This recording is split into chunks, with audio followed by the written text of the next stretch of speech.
Hello and welcome to my cybersecurity course. My name is Shubham Parikh and I will be your instructor for this course. As the title of the course clearly mentions that it is not a single course. Instead, it is a combination of three different courses. So first is ethical hacking, then comes the website hacking, and the last is mobile hacking forensics. So let's start with our first course, which is ethical hacking. So some experts may suggest that ethical hacking will never exist because hacking will never be ethical. So what is hacking? Hacking means illegal intrusion. Whereas some experts say that ethical hackers are those who perform attack on their own organization with all required permissions in order to protect them from external threats, right? And some people say that instead of calling them ethical hackers, there is a perfect term for them, which is penetration testers, right? So it's up to you whether you call them as ethical hackers or penetration testing experts, right? Now, ethical hacking has 6 different phases. So first phase of ethical hacking is reconnaissance or footprinting. Footprinting means collection of information. So the first step of ethical hacking is to collect information as much as possible about the target. So collection of information will divide it into two parts. First is active footprinting and second is passive footprinting. In active footprinting, we directly interact with our target in order to collect information about the target, right? And in passive footprinting, we use public websites or social media platforms instead of directly interacting with the target, right? Now the second phase of ethical hacking is scanning. So scanning is divided into 3 main parts. First is port scanning, that is scanning for live ports in your target system. Second is vulnerability scanning. Vulnerability means weakness, finding weakness in our target system or in our target website or in our target network, right? And the third type of scanning is network mapping, which means finding out which topology is used inside our target organization. That is, what is the structure of network in our target organization, what kind of firewall they are using, which router they are using, and how many live systems are there or which server they are using, right?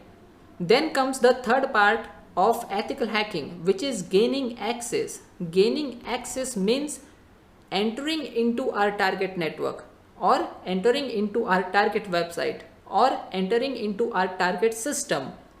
So gaining access inside our target system.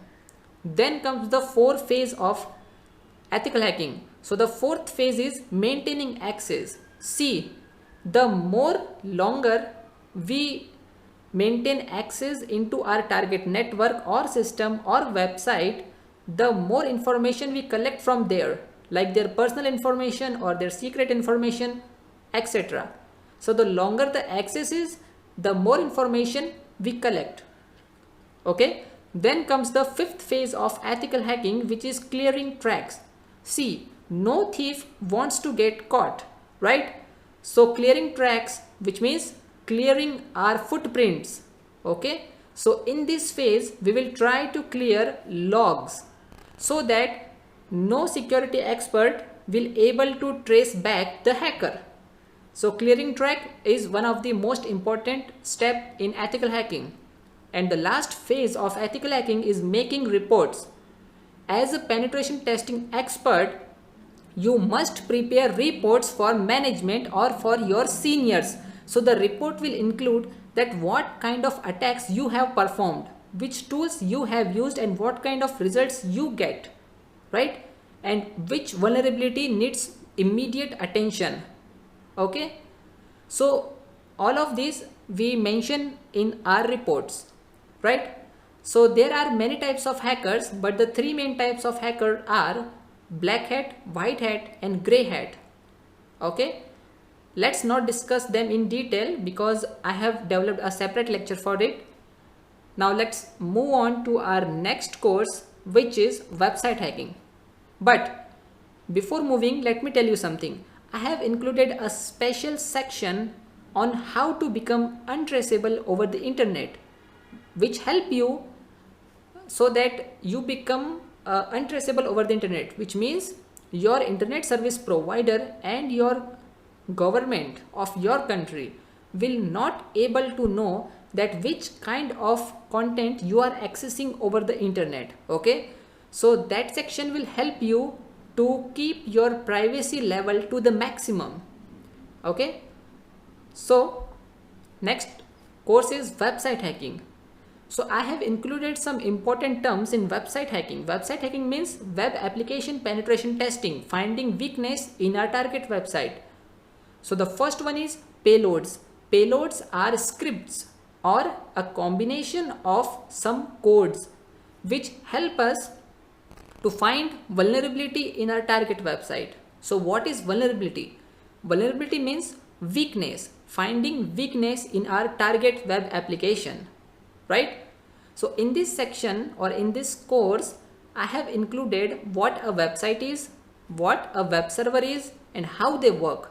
Okay, and we will perform different kind of attacks like SQL injection attacks or cross-site scripting attacks or DOS and DDoS attacks. I will perform these attacks both in a demo environment, which we will create in a virtual machine, and on live websites as well. Okay, then comes the exploitation. Exploitation means gaining access using that weakness. Okay, and then comes the post exploitation, which means what we can do after gaining access to our target website, right? Then comes the mobile hacking forensics. Now you must know that hacking and forensics are different, because hacking means performing all kind of attacks just to gain access to a mobile device, whereas forensics means performing investigation of an attack. So in forensics, you have the access to the physical device, right? And using forensics, we will try to recover the data, deleted data, okay? And we can present them as evidence. And let me tell you one thing, all of my courses, whether it is ethical hacking or website hacking or mobile hacking, will take you all the way from beginner, that is basics, to intermediate level. Okay, I have also included some of the topics which called as advanced topics in this course, but that doesn't make my complete course a advanced version. Okay, so my aim is to provide you a strong foundation for cybersecurity, and my goal is to provide you the maximum possible knowledge in a single course and at the minimum possible price. Okay, so let's talk about bonus. If you see at this second last section of this course, I have included a crash course on Linux, which is called as Linux for beginners. So by the end of this course, you will also know what a Linux is and how to perform basic system administration tasks in Linux, right? I have also included how to make websites in 30 seconds, and that too without knowing any programming language. Also, I will add updates time to time so that my course will never get outdated. Hey guys, let me tell you something. This course is completely hands-on, so you have to perform practicals with me. And if you have any confusion, let's discuss that in Q&A section. Now, here is my promise to you. After watching first 30 minutes of this course, you will be able to control network bandwidth for all the systems in your network without having the appropriate permissions to do so. You will also learn how to hack Windows 10. We will also see how to hack Windows 7 in less than 5 minutes. That's it. Do you want to control the internet connection for all the systems in your network without having the appropriate permissions? If yes, then let me show you how to do that.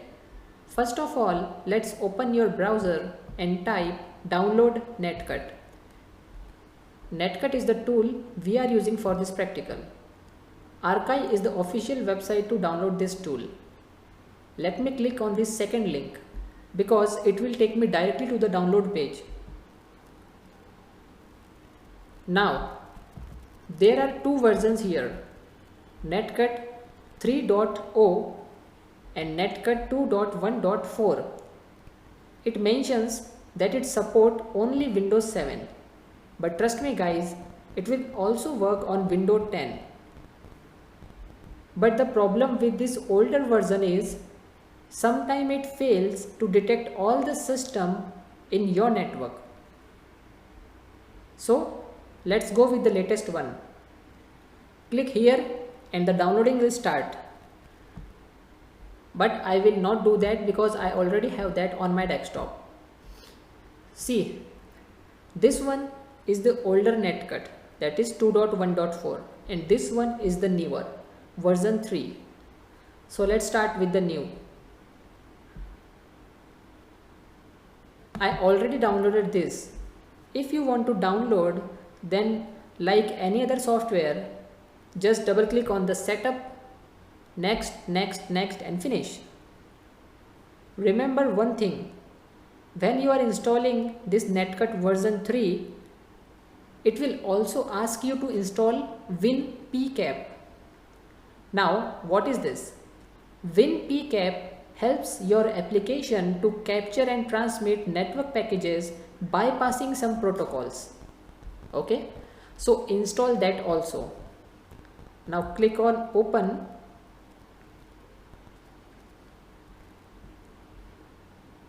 And you will see this one 192.168.1.103. This one is the IP of my router. Okay, it also mentions Cisco Linksys, right? Now this one 192.168.1.111 is my laptop, okay, which is I am using right now. And this one 1.105 is my smartphone, and this one .112 is my another smartphone, okay, is also mentioned brand Samsung, right? Now let's see how to cut internet connection of any system in your network, and your target will never know that he is out of connection, because this tool reduces the speed of the internet connection of your target machine. It will only allow 2 or 4 KB downloading speed. Okay, so if your target check that what's wrong with his system, it shows that he is connected to the internet but the internet is down, right? And how to do that? Let's see. You are seeing a bar, this bar, see this one, right? Using this bar you can reduce the internet speed of your target. See, as I am reducing the speed, it is going red, right? Now it depends on you how much speed you want to assign a particular system. Okay, so I select 0 here. Now you have to trust me guys that I am unable to use internet from my smartphone. Okay,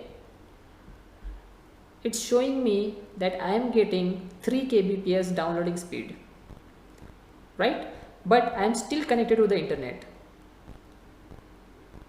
And if we not use Netcut and we directly disconnect anyone from our network, definitely he will find out. Okay, it will show on his desktop that he is disconnected, but in our case our target assume that he is connected to the internet. Okay, so that's the basic difference between Netcut and without using Netcut. Now you might be thinking that someone also can cut your internet connection also. Okay, but see, on my desktop, on my laptop, I am getting .111, but I have no option to disconnect my own internet connection, nor I have the option to disconnect from router. That means router and my PC are both secured. And how? Because of Defender is on. See here, Defender is on. Here is another tool, that is Netcut Defender, which is inbuilt in version 3. But for version 2, see, this one is version 2. Okay, and if someone is using version 2, then he needs to install Network Defender separately. See, this is the setup of Network Defender and this is the setup of Netcut version 2. But in version 3, it comes along with the software itself. So there is no need to install Defender separately. Okay. But if I turn this off, now there is a huge possibility that anyone having the knowledge of Netcut can disconnect me from my network. Okay. Now you might be thinking that no one is going to disconnect this router, right? No, it is possible to disconnect router itself. Yes, it is possible to switch off router by sitting on your machine without having the permission to do so. Let's see how to do that. Open the Netcut version 2, that is older version of Netcut. It says please run Netcut as administrator. Okay.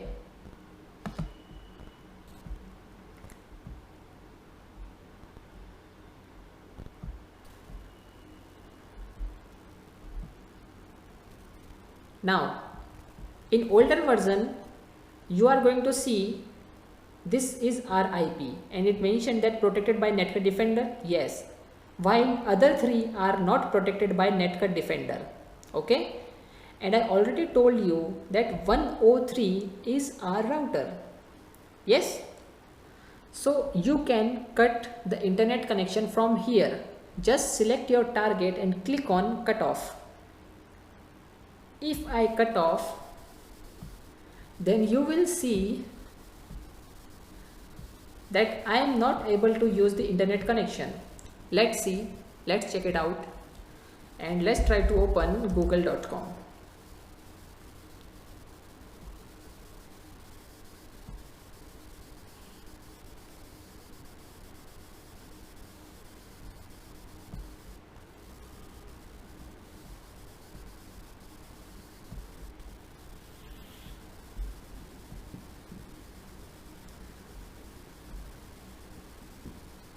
It's not get disconnected because it is protected by Netcut Defender in version 3. Okay, so no problem. Resume that. Select and click resume. Okay, so this way if version 3 is not running, we can also disconnect router itself. Okay, so let's go back to our version 3. And here you will also see the MAC address of all the systems, right? Now click on this link. It says it has been copied to clipboard, right? So you will know the MAC address of all the systems along with the IP and other information. Close this. Let's close this one. Let me turn off. Right. Now let's again open the older version.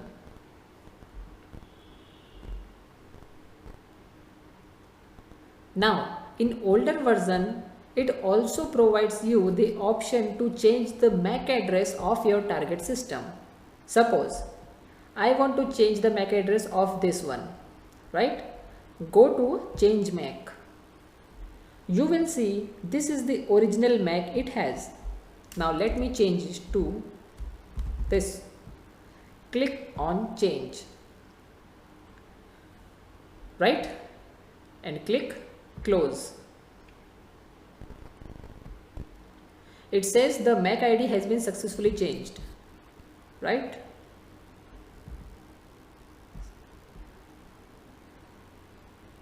But it will not change here. Don't worry about that. If you refresh this and resume again and again, it will definitely change the MAC address of your target machine.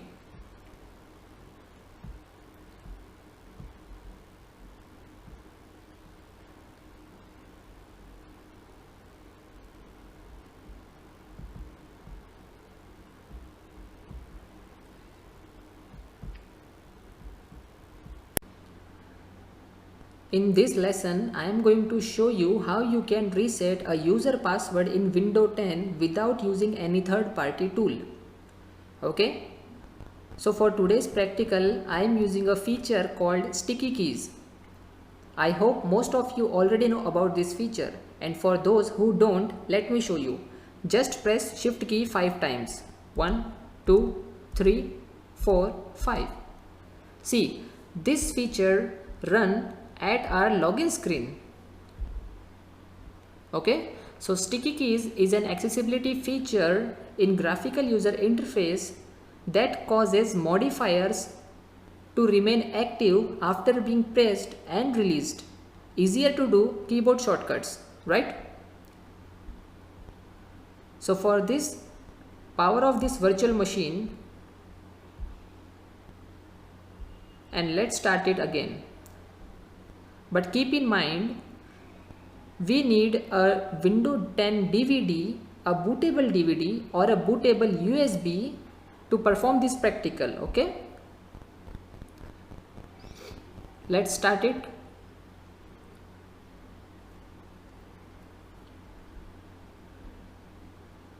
Press any key from your keyboard to boot from CD. Press enter. Now it says loading files. See, I am performing this practical in my virtual machine, but the steps are same for the physical machine as well.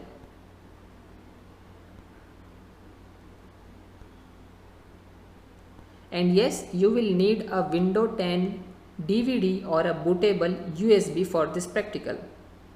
But don't worry, in the next lecture, I will show you how to perform the same practical without using the ISO, right? Here click on next to continue. Now instead of install now, press repair your computer.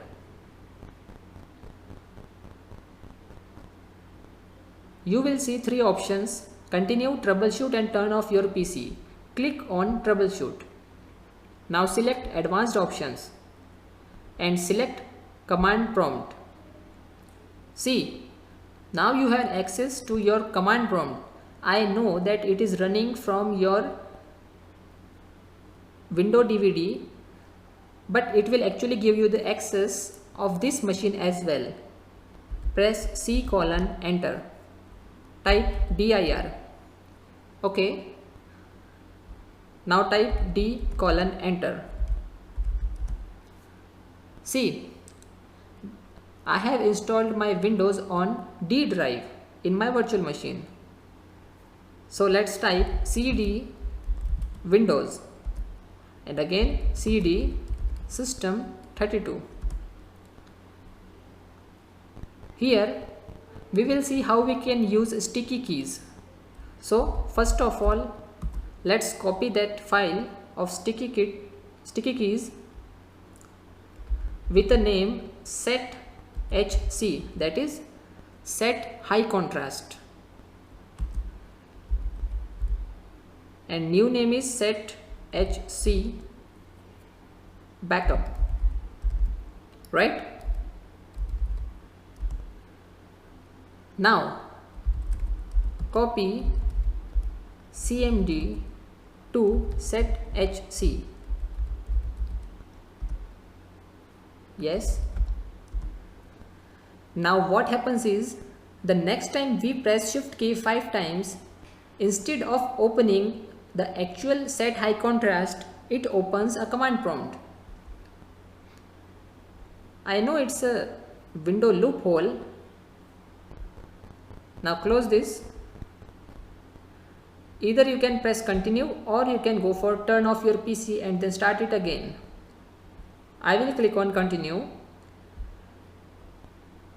and I am going to pause this video until it's boot up.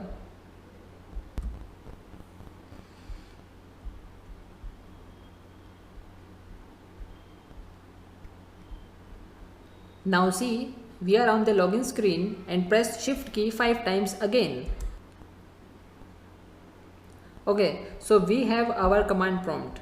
Now type command net user and username. It's an existing user. See here on the login screen, I have already a username Shubham. So let's change its password to 123456. Hit enter. The command completed successfully. Now let's see how we can create a new user. So net user ABCDE and password ABCDE/add.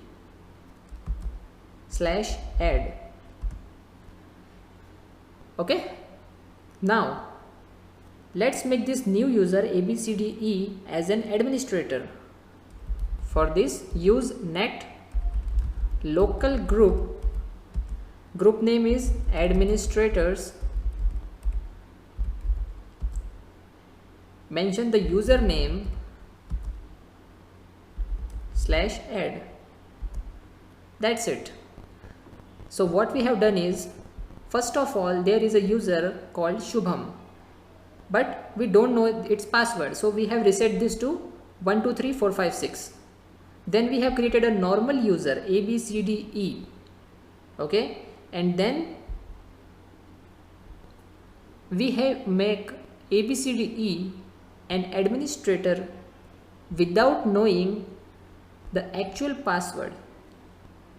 Okay, so let's go close all this.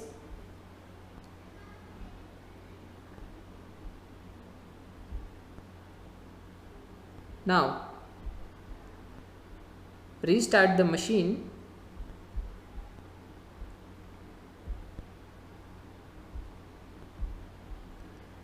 and wait for login screen. So here is our login screen and see, we found two different users. So let's log in with our new user, that is ABCDE. Okay, so in this way we can reset a password in Windows 10 using the Windows 10 ISO file. Let's see how you can reset the password of Windows 7 without using any kind of software, right? So first of all, let's open Windows 7. Now, if you are not able to see this screen or these options like launch up, startup, repair, what you have to do is you have to suddenly power off your physical machine on which you are running Windows 7. Okay, so select this option. Now Windows is loading some files. Let it load.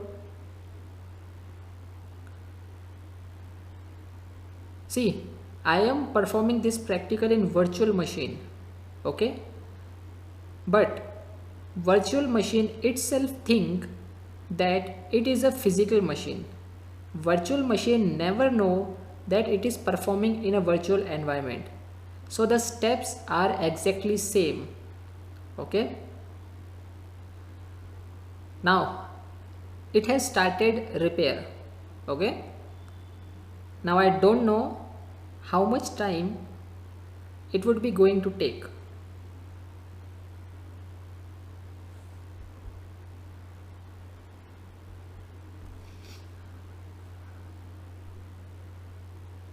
Maybe it will take around 2 minutes or sometime it take around 10 to 15 minutes. So let me pause this video for a while. Now we have this dialog box. Here you will see an down arrow option. Click on this, go to the last, and here you will see a file, .txt file. You have to open this file. Okay, now go to file and click on save as. Here change this to all files and go to C drive.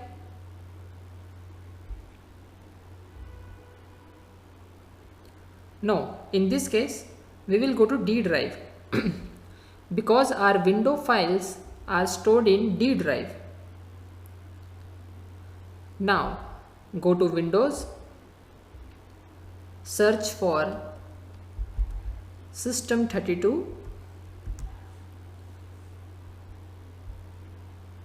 Here you have to find out of application name Utilman.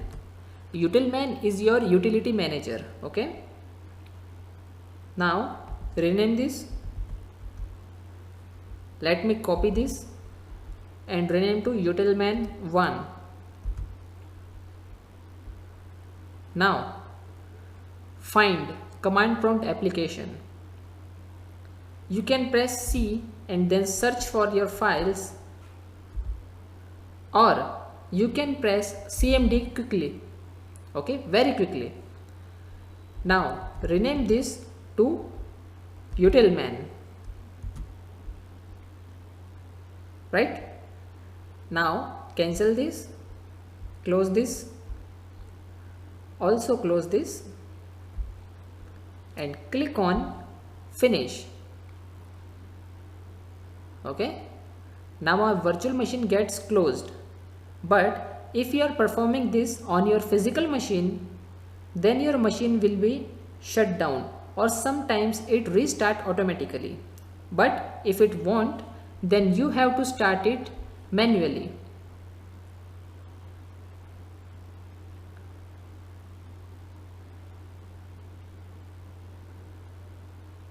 Now let it start.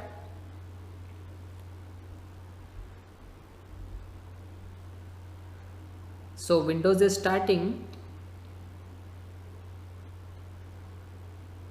and now you will see your login screen.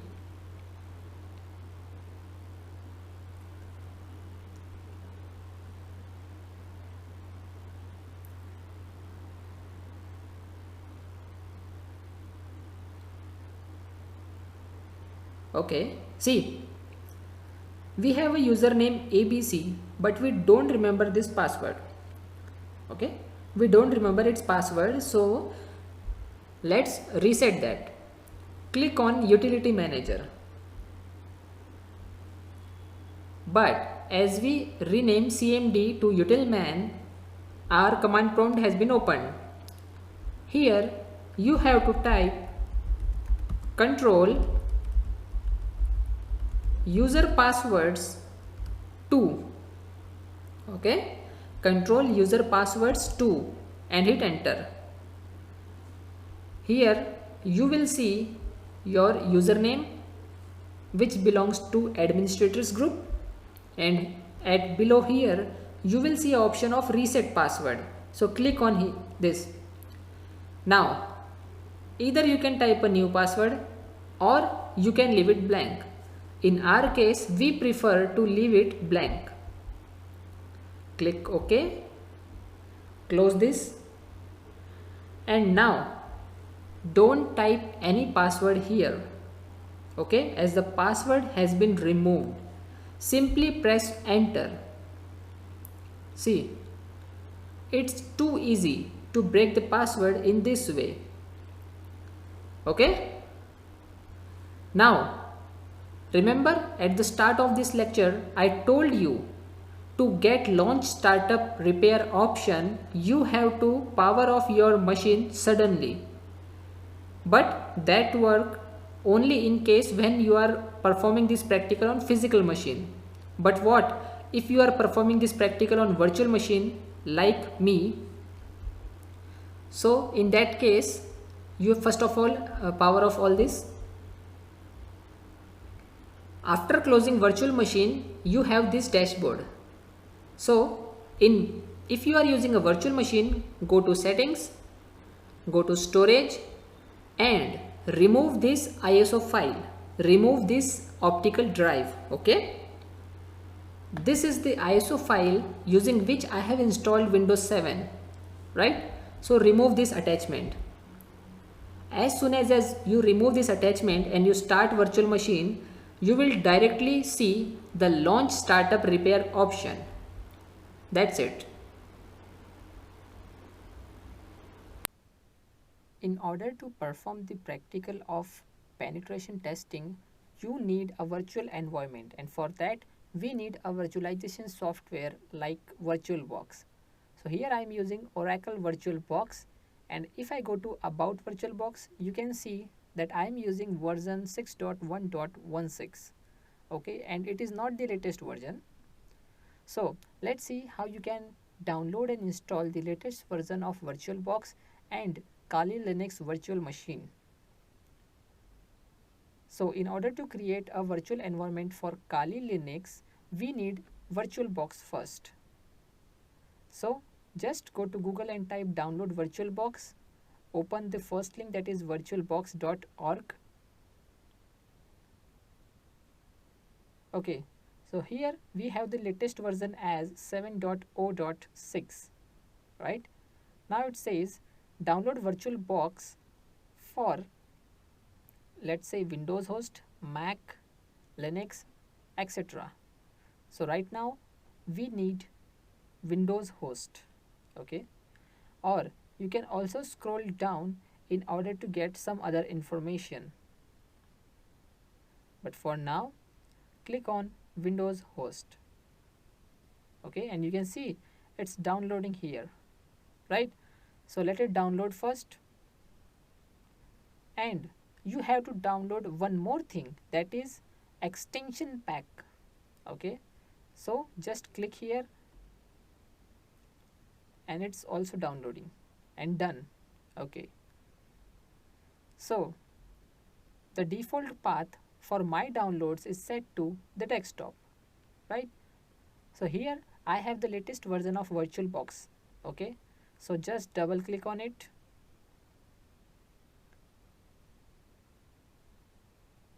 It's loading. Click yes.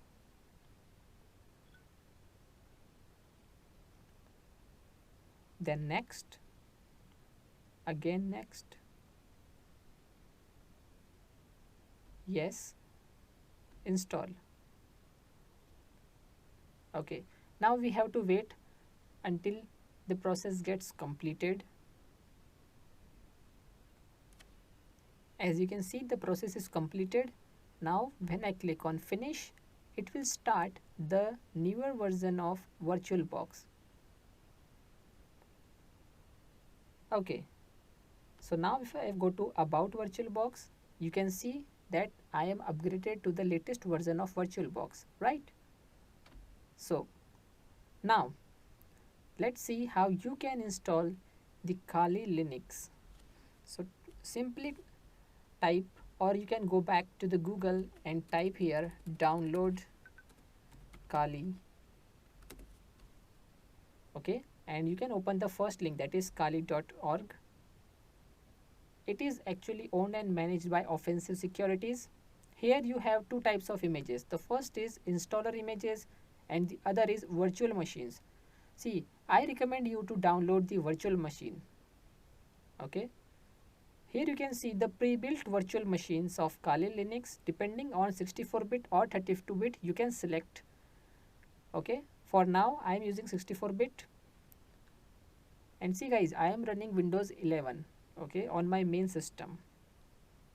Now here you can download virtual machine for either VMware, VirtualBox or some other things. Okay, we will proceed with VirtualBox 64-bit and click here. Okay, direct download.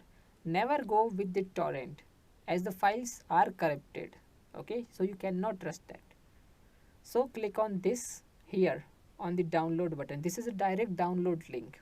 Okay, but for now I am not going to click it because I already have this latest virtual machine of Kali Linux, that is version 2023.1. okay, this is the latest version, as you can check it here as well. Okay, see Kali Linux 2023.1. so I already have this latest virtual machine. Okay, here it is.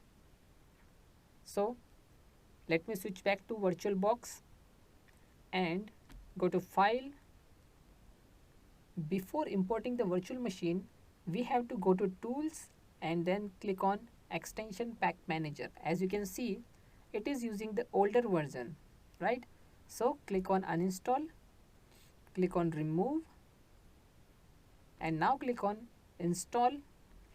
Select the location of the newer version of extension pack. You can double click on it and click on Install. Okay, now you have to agree this, so I agree.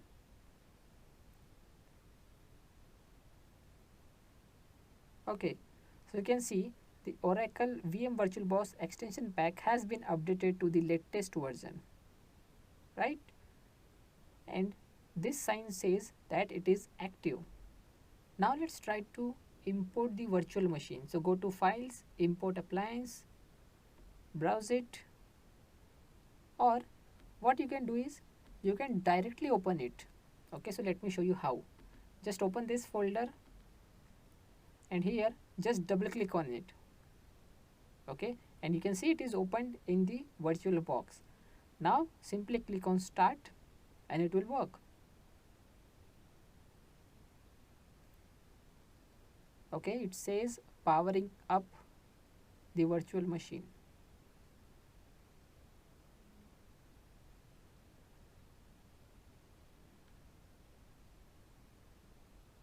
So you can see here we have on the login page.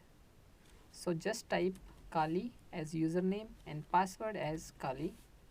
Hit enter. And we have on the Kali Linux latest version. Okay, so this is the interface for Kali. Okay, so let me show you some basic commands. So first of all, just open the terminal. Okay, so you can change the password. So sudo passwd. Now you have to set the new password. So for now, I am not going to change this. I am just showing you how to change the password. Okay, so Kali and Kali. Done. Now, first of all, whenever you install this virtual machine, you have to run a command apt-get update. Okay. Okay, so you have to type sudo apt-get update. Okay, so this is the very first command you have to run, and once completed you have to run the next command, which is apt-get upgrade. Okay, so it will going to take some time, so let me pause the video. Okay, now the next command is apt-get upgrade. Okay, so we have to use sudo powers apt-get upgrade. See, as I am not logged in with the root user, that's why I have to use the sudo powers. If I am the root, I can directly run any command I want. Root is like the administrator user in Windows, right? So root has all the powers. Root is a super user. And the default username and password is root as the username, and the opposite of root, that is TOOR, is the password, is the default password for root user.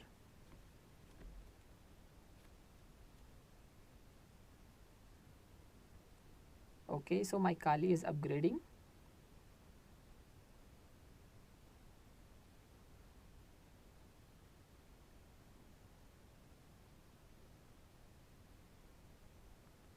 Now it's time to run the third important command, which is apt-get dist-upgrade.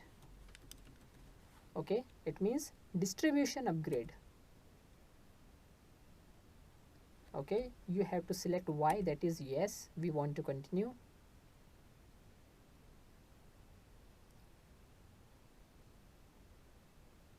So in total we are going to run 4 different commands. The first is apt-get update, then upgrade, then distribution upgrade, and at last we will use apt space auto remove.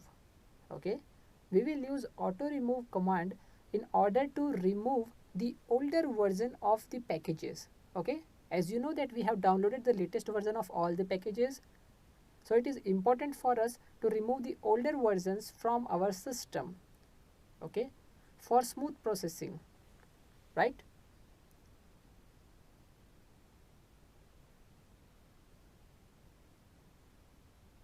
Now let's run our final command, that is apt space, okay, let me use sudo apt space auto remove.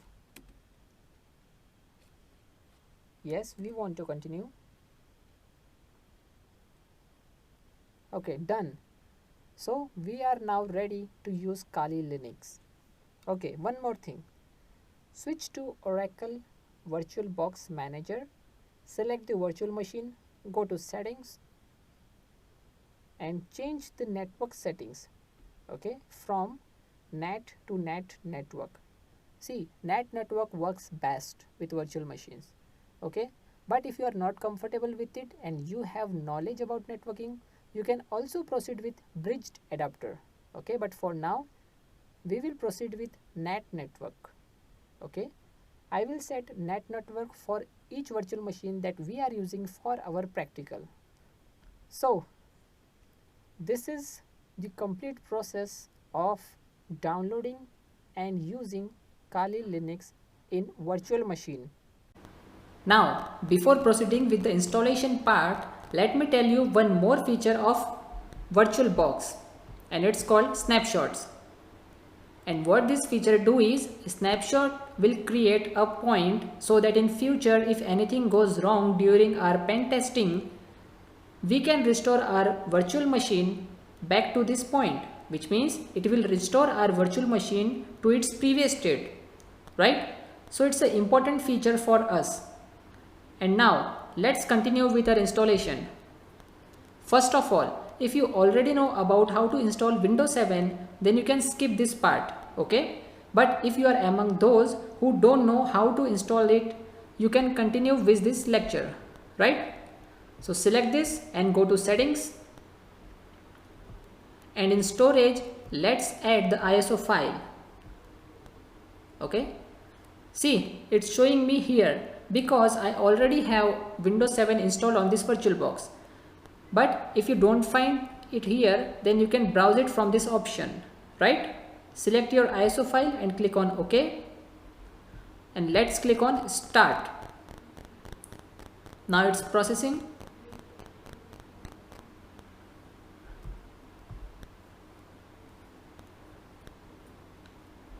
Now it says Windows is loading files.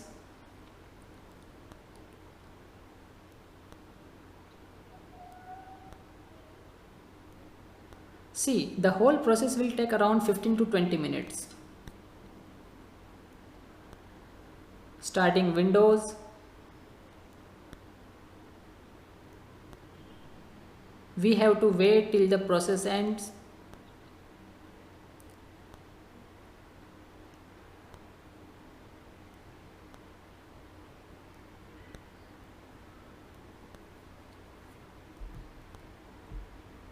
Let's click on scaled mode. Now select your language. I leave it to default. English is okay for me. Click on next. Now you have two different options: repair your computer or install now. But we select this one, install now.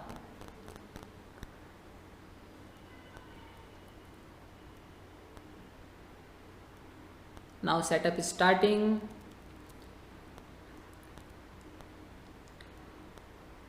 See guys, English is not my native language, so there may be difference between you and me regarding the pronunciation of some different words, right? Select the version you want to install. Okay, click on next. You have to accept the license agreement and you can read it if you want. Then click on next.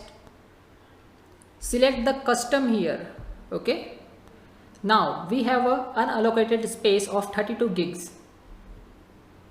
Click next. So now the installation process has been started. Okay, now it says your computer will restart several times during the installation, right? So I am going to pause this video and I will resume it once the process gets completed. Now the installation process has been completed and let's do the remaining part. It asks for a username. Click next. Type the password here. Well, 1 2 3 4 5 6. Again. Click next. Ask me later. Change the time.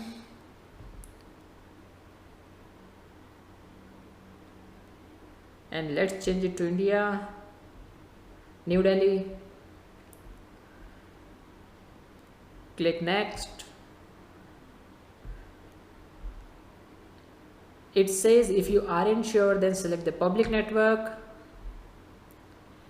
And now Windows is finalizing your settings.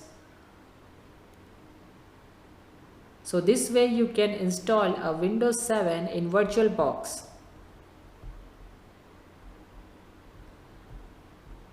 Click on skip.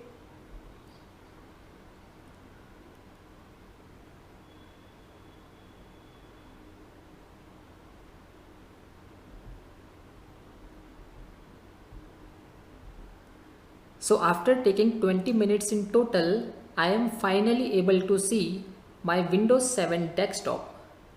Okay. See, if you are installing the same and if you see any other feature which I have not covered in this video, then you can simply skip that, right?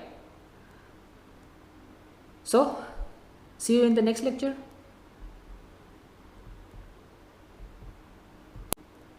In this lesson, I am going to teach you how you can install Kali Linux in VirtualBox.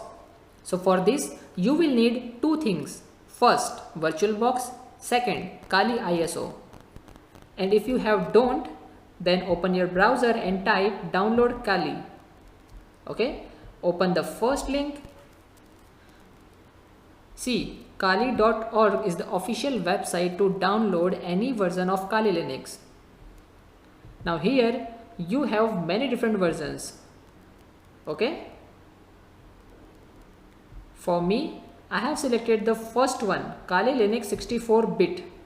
Simply click on HTTP and the downloading will start. Okay, but I am not going to click here because I have already downloaded the same version of Kali Linux. Okay, its size is 3.2 gigs.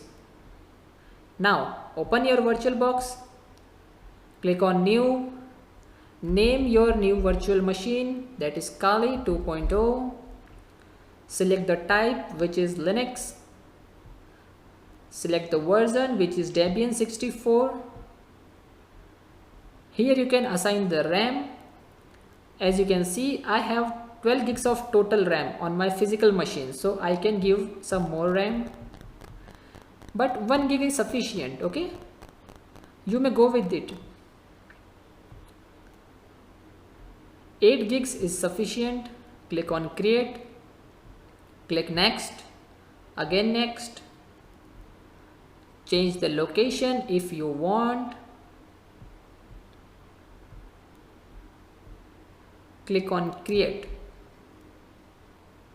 Now go to settings. and attach the ISO file with CD or DVD ROM of this virtual machine. See, it's showing my ISO file here in the list, but if you don't, then you can browse it from this option. Okay, choose the first option if you want to browse your ISO file. Select that file and click on OK, and then click on Start. So it will going to start the installation process for Kali Linux.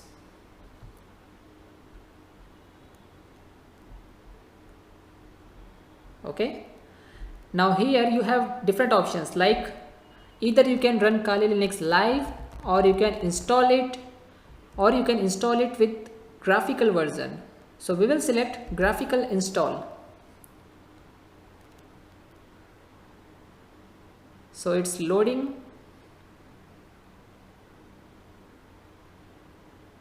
It says invalid argument. Ignore this. Now select your language here. I am going to leave it to default, that is English. Select your country. Okay, so let me select India. Okay, select your keyboard layout here and then click on continue. It says loading additional components, so we have to wait for a while.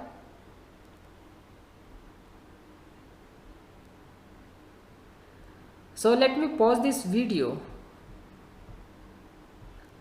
So after loading all the components from a CD, it's now asking us for a host name.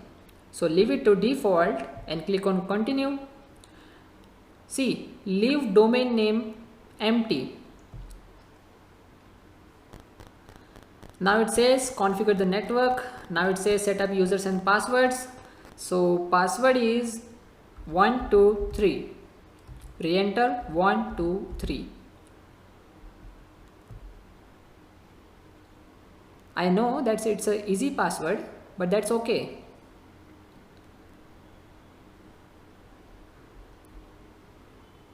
So now it's loading additional components again,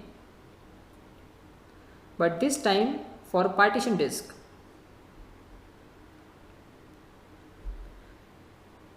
Now select the first option, that is use entire disk. Select your disk. We have only one option, so click on continue.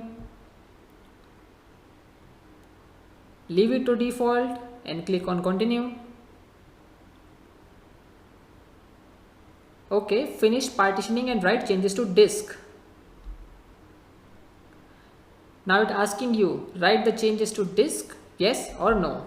Select yes. Click on continue.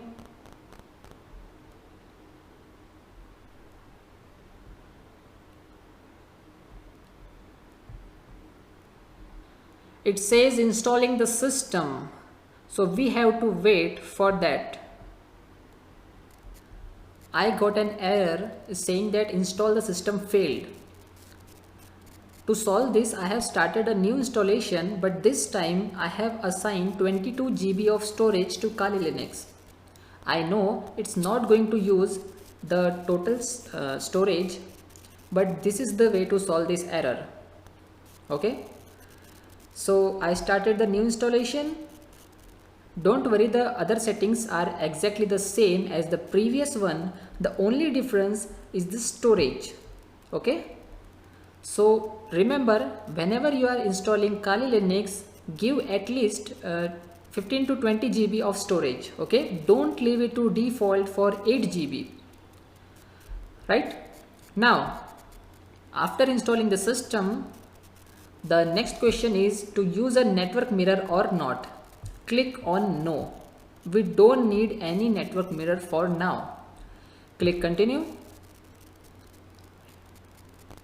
Now it says retrieving files, so we have to wait for a while.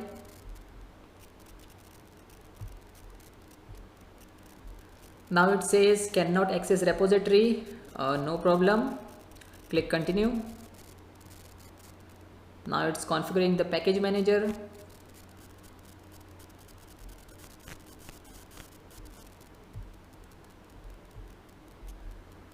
Now it says install the grub bootloader. So click on continue. Select your hard disk.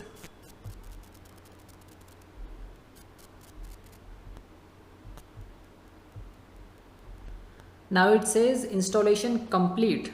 Okay, click on continue. Finishing the installation.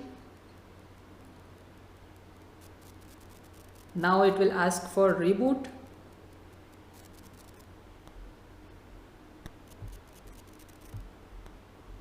So after finishing the installation and a reboot, we have our login screen of our newly installed virtual machine.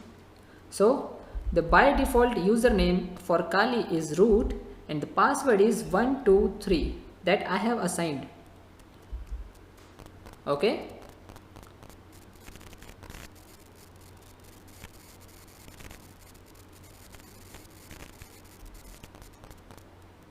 It's taking longer than usual, so let's wait.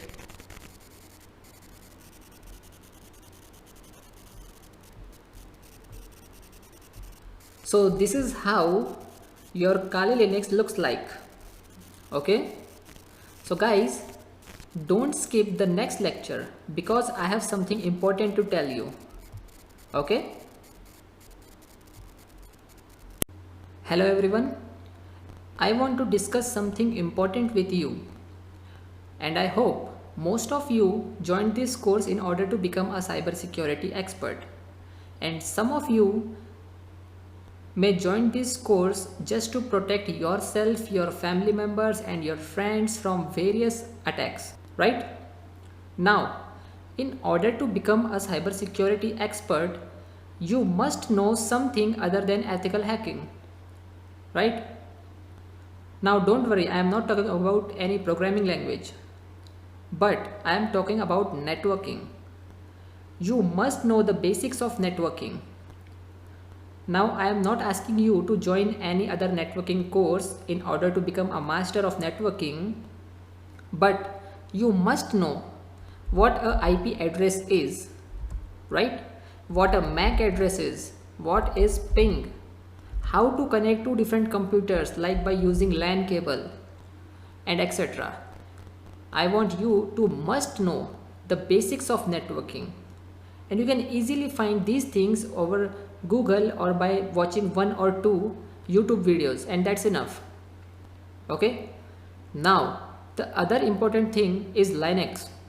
Okay, now again, you don't need to master the Linux, but you must know the basics of Linux, right? Now some of you may already familiar with Linux and some may not.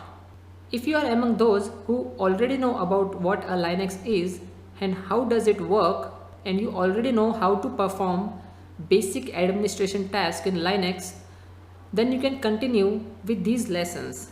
But if you don't know about what a Linux is and how does it work, then stop watching these lessons and directly go to the second last section of this course, that is Linux for beginners. First complete that section, then come back and continue with this. Okay, because I have developed a short course on Linux called as Linux for beginners and added to this second last section of this course itself. Okay, now let's discuss what I have covered in that section. Well, we will start with what is Linux, okay, and what are the different flavors of Linux, right? Then we will see what are the basic commands in Linux and how to use them. Then I have covered the different permissions in Linux and how to manage them or how to modify them. Then I have covered what are the different processes in Linux and how to monitor that processes, like how to monitor and how to kill that processes. Then I have covered what a user is, what are groups and what is group membership and the stuffs like that. Then I have covered the Linux directory structure, Okay, then I have covered how you can make a partition in Linux and how to manage different partitions, what are the different formattings or different file systems in Linux. Okay, so that's enough for you. But see guys, in order to master anything, you have to practice again and again and again, right? Now, you don't need to join any other Linux course because you don't want to master it, okay? And what is important for you, I have already covered in the second last section of this course called as Linux for Beginners, okay? Now my aim is to give you maximum possible knowledge in a single course and at the minimum possible price, and I found Udemy as the best platform for this. Okay, I hope you found this short lecture useful. Let's see how we can install Windows 10 in VirtualBox, and for this you need Windows 10 ISO, or you can directly download Windows 10 pre-configured virtual machine directly from Microsoft itself. Go to developer.microsoft.com/windows downloads virtual machines and download this pre-configured virtual machine. Okay, it says 20 GB download. Now to create a virtual machine, as always, click on new, give it a name Windows 10 new, then select machine folder. Select folder. Next. Now 2 GB is sufficient, but you can change if you want. Click next. Again next. Next. Next. Okay, 50 GB is sufficient. So click on create. Go to settings. Then storage. Now here in DVD or CD-ROM you have to attach your ISO file. You may find it here, and if you don't, you can browse it from this option. Okay, select your ISO file, click on OK. Now click on start. Now it will start installing Windows 10.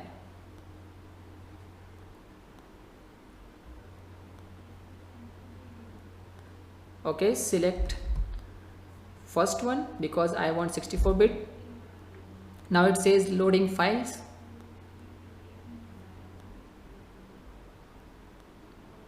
Now let it load. Let's increase the size first. Switch. Okay, now select your language, click next, click install now, and now the setup is starting, so we have to wait for a while.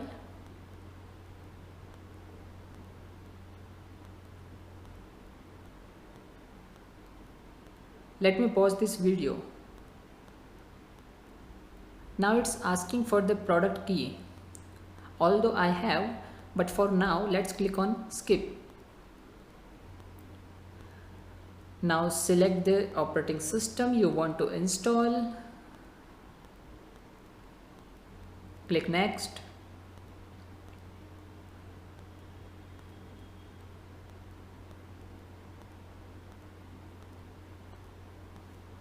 Accept the terms and conditions.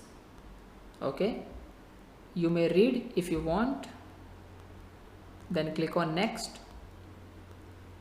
Now here you have to select the advanced, okay, the custom installation. Create a new partition. It says Windows might create additional partitions for system files. Okay, click next, and now it takes around 10 to 12 minutes to install all the required files. Okay, so let me pause this video. Now the process has been completed and Windows rebooted automatically. Now it's asking for some more things. It says get going fast, use express settings. No, we don't. We will go for customize settings. Now, here I personally prefer to turn off all of these options, okay? Because it's asking for our location and all these things. Just turn off all of these. I don't want any of these services to interrupt me when I am doing penetration testing. Now click next. Okay. See, I want my course to remain updated for a long time, right? And for this, I am using Windows 10 for all of my practicals. Okay, and I'm not going for Windows XP. Yes, I will use Windows 7 and 8 at some point of time, but most of the time I will perform my hacking practicals on Windows 10. Now it says give a username. Okay. It says give a password. Okay, so my password is 123456. Give a password hint. Click next.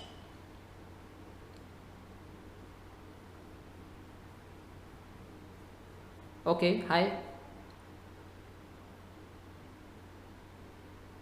See guys, if any point of time in future, if you find any of my tool or any of my method will not work at that time, then you can send me a private message, okay, and I will replace that video with a new one. And one more thing, I will add a new lecture every month, okay. It says this won't take long, but actually it's taking long. So let me pause this video for a while. So finally we have our Windows 10 desktop, and congratulations, you have mastered how to install Windows 10 in VirtualBox. So let's see how to install Microsoft Server 2012 in VirtualBox. It's good if you have its ISO file, but if you don't, then go to Google and type download Microsoft Server 2012 ISO. Open the first link, that is microsoft.com. Microsoft will give you 6-month free evaluation version of the same. Okay, see, select ISO and click continue. In this way you can get a ISO file from Microsoft itself. Now, as always, give the name first, that is server 2012. Select the location, other, okay, select the version, Microsoft Windows. Okay, let's select this one. Click next. You may increase if you want. Click create. Next, next. Okay, 50 GB. Create. Now go to settings, storage, DVD-ROM. Select your ISO either from here or browse it from here. Select your ISO file and click on open. Click again OK. Click on start. See, the steps are similar as of before, right? Now it's loading files. Wait for this to complete.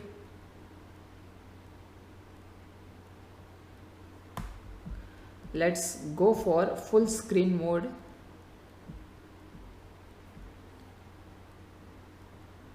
You can go back to windowed mode at any time by pressing host plus F. Okay, switch.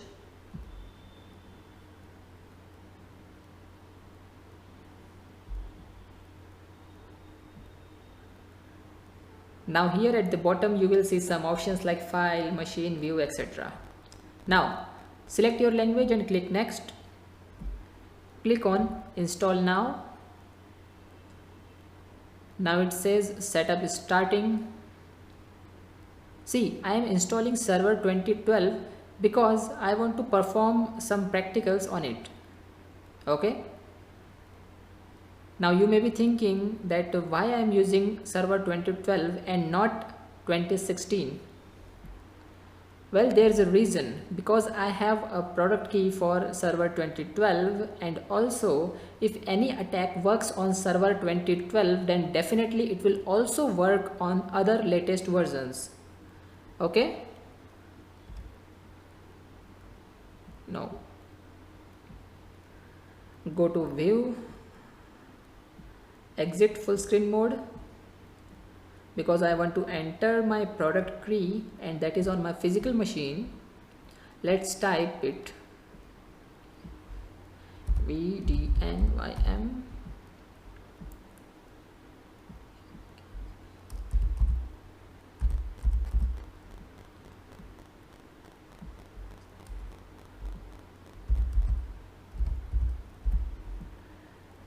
and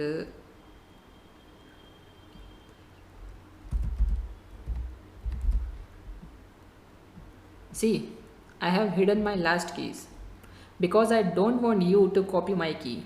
Okay, go to microsoft.com and download a 180-day evaluation version, right? So let me pause this video to enter my last keys and click on next.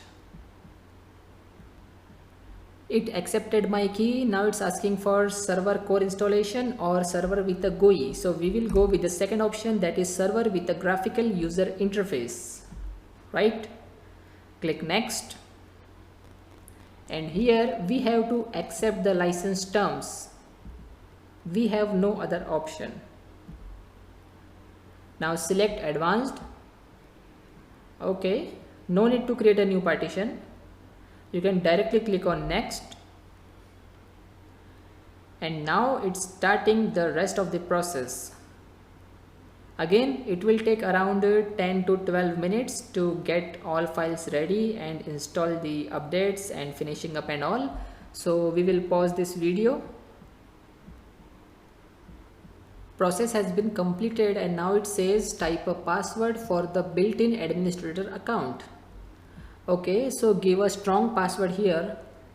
So I will use 1 2 3 4 5 6. Again, re-enter the password. Okay, and now click on finish. Okay, it says the password you type does not meet the password complexity requirements. Okay, so let me give the another password, a complex password.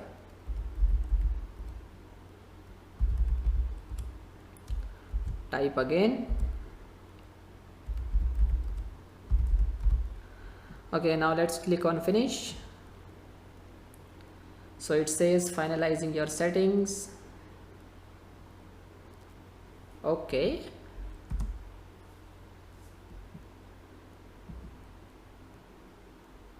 Press Ctrl Alt Delete to sign in.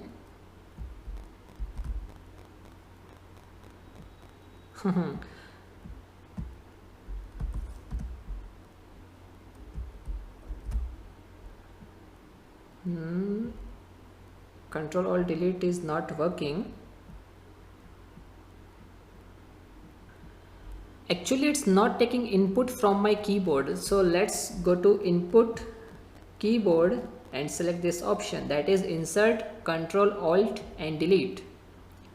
Okay, and type your complex password here and hit enter. Okay, so this is how you can install server 2012 in your virtual box, and it says it's setting up for us because it's the first time that we have booted this operating system, so it will take some time.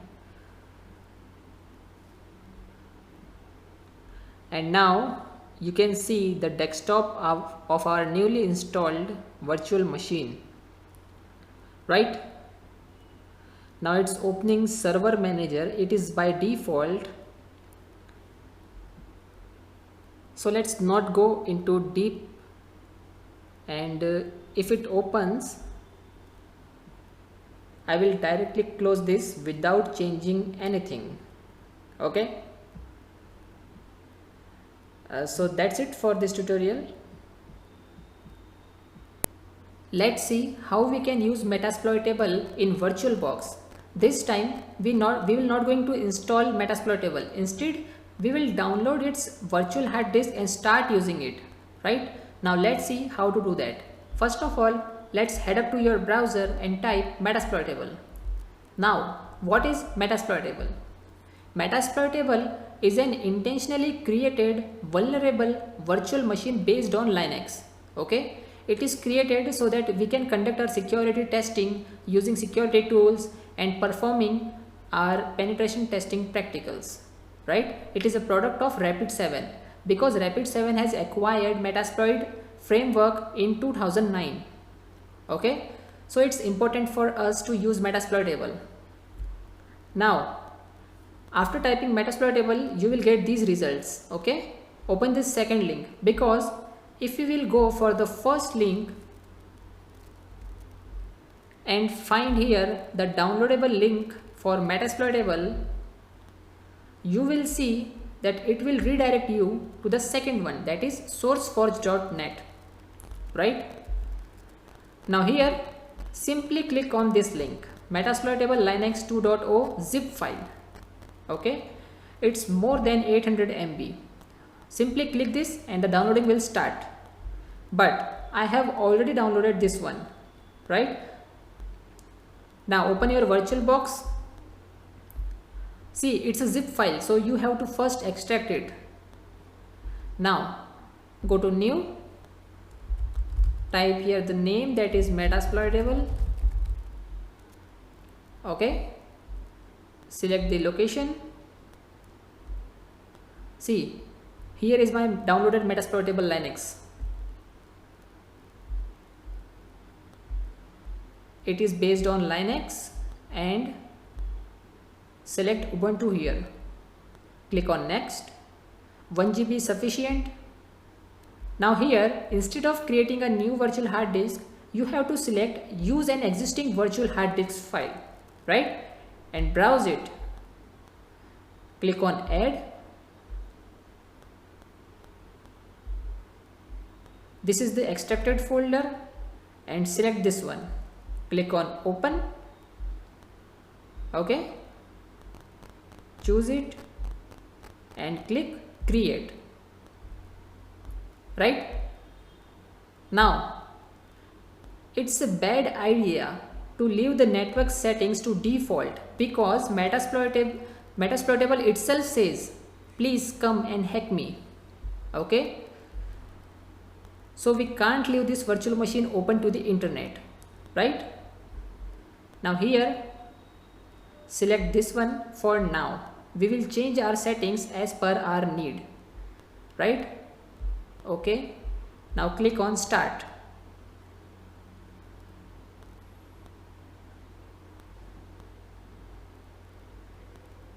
See, it's okay if we are using Metasploitable in a virtual environment, right? Never connect this virtual machine to the internet.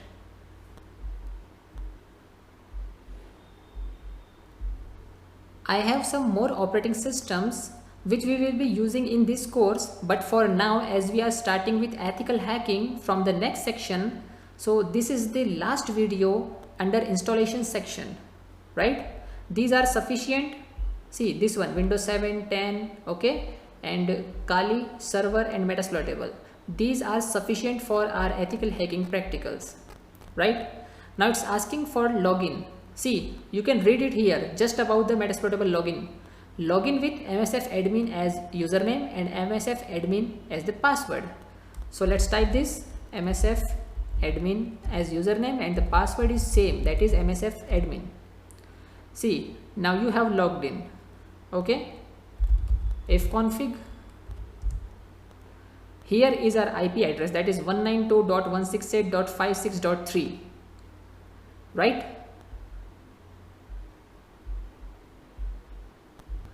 Now let's jump to the next section to start our ethical hacking practicals. Now before starting our ethical hacking practicals, it is important to take snapshot for all of your virtual machines, right? I already told you what a snapshot is, so you can assume snapshot as bookmarks. So if anything goes wrong, we can go back in time, right? We can restore back to the previous state of our virtual machine. So how to do this? First of all, click the three dots you will see here, then go to snapshots, click on take, give it a name like snapshot for Kali, give a description like new installation. Okay, now let's start our Kali.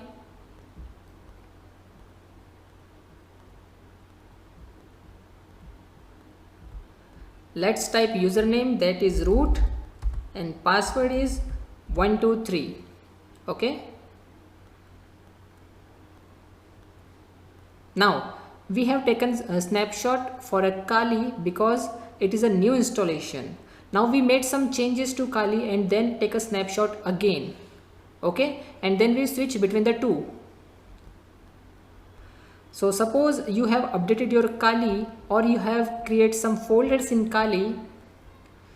Let me create it for you. First of all, let's see our location by using pwd command. Okay, now let's go to desktop and create some folders like A, B, C, D. So we have created 4 different folders here, right? Now let's power off this virtual machine and take a new snapshot. Okay, so snapshot new, description like updated Kali. Now we have 2 different kind of screenshots. Suppose you want to go back to the newly installed virtual machine, so you have to select this, select this snapshot for Kali, that is our snapshot number 1, and click on restore, then go to this option and click on start. Now let's log in and you will see no folders here, right? So we have our virtual machine back. We are booted from the first snapshot, which is a new installation, right? Now suppose you want to go back to your updated Kali, or where you have created 4 different folders, that is A, B, C, D, then what you have to do is power off this virtual machine. Okay, select that snapshot, click on restore and then click on start, and that's how snapshots actually works. Okay, now let's start with our first course, that is ethical hacking. Okay, so what is ethical hacking?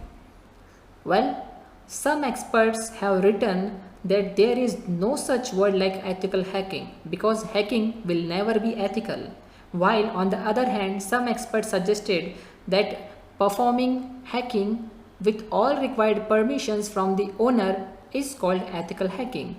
Okay, now if you don't assume that ethical hacking exists, then what the whole process called? Well, it is called as penetration testing, right? But for now we have to assume that ethical hacking exists, right? Now what is hacking? See, hacking simply means illegal intrusion. Okay, now what are the phases of ethical hacking? See, there are 6 phases of ethical hacking. Okay, phases. Now if you search on the internet, you will find this image.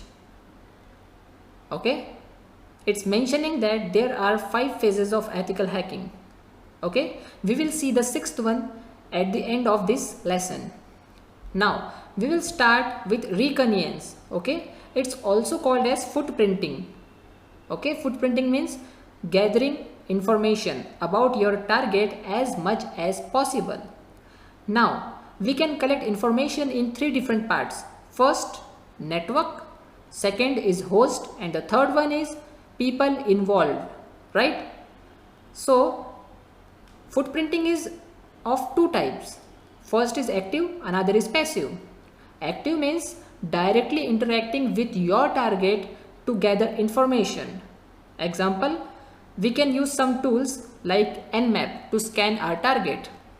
Okay, so that comes under active active footprinting. Now let's talk about passive footprinting. Passive means trying to collect information about your target but without directly interacting or without directly accessing the target. Okay, for example, it involves collecting information from public websites and social media platforms. Okay, now comes the second step, that is scanning. So mainly three types of scanning is involved. First is your port scanning, another one is vulnerability scanning, and the third one is network mapping, right? So port scanning means scanning the target for information like open ports, live systems, okay, and other things like which operating system it was running on, etc. Then comes the vulnerability scanning. It means checking our target for weaknesses, okay, checking for the weak points of our targets. We generally use some automated tools to perform this practical. Okay, then comes the network mapping. Network mapping means finding out the network structure, that is topology. Okay, we will find out topology of network. We will also find information like routers, firewalls and servers. Okay, now the third is gaining access. Gaining access means entering into your target system or entering into your network or entering into your targeted website. So the part of entering, okay, this comes under gaining access. Now after entering into a system, we can gain administrator privileges so that we can install applications which we need, right, in order to modify our target's data. Then comes the maintaining access. See, maintaining access is very important because the longer the time you are into your target system, the more you can gain information, the more you can steal information from that target. Okay, right?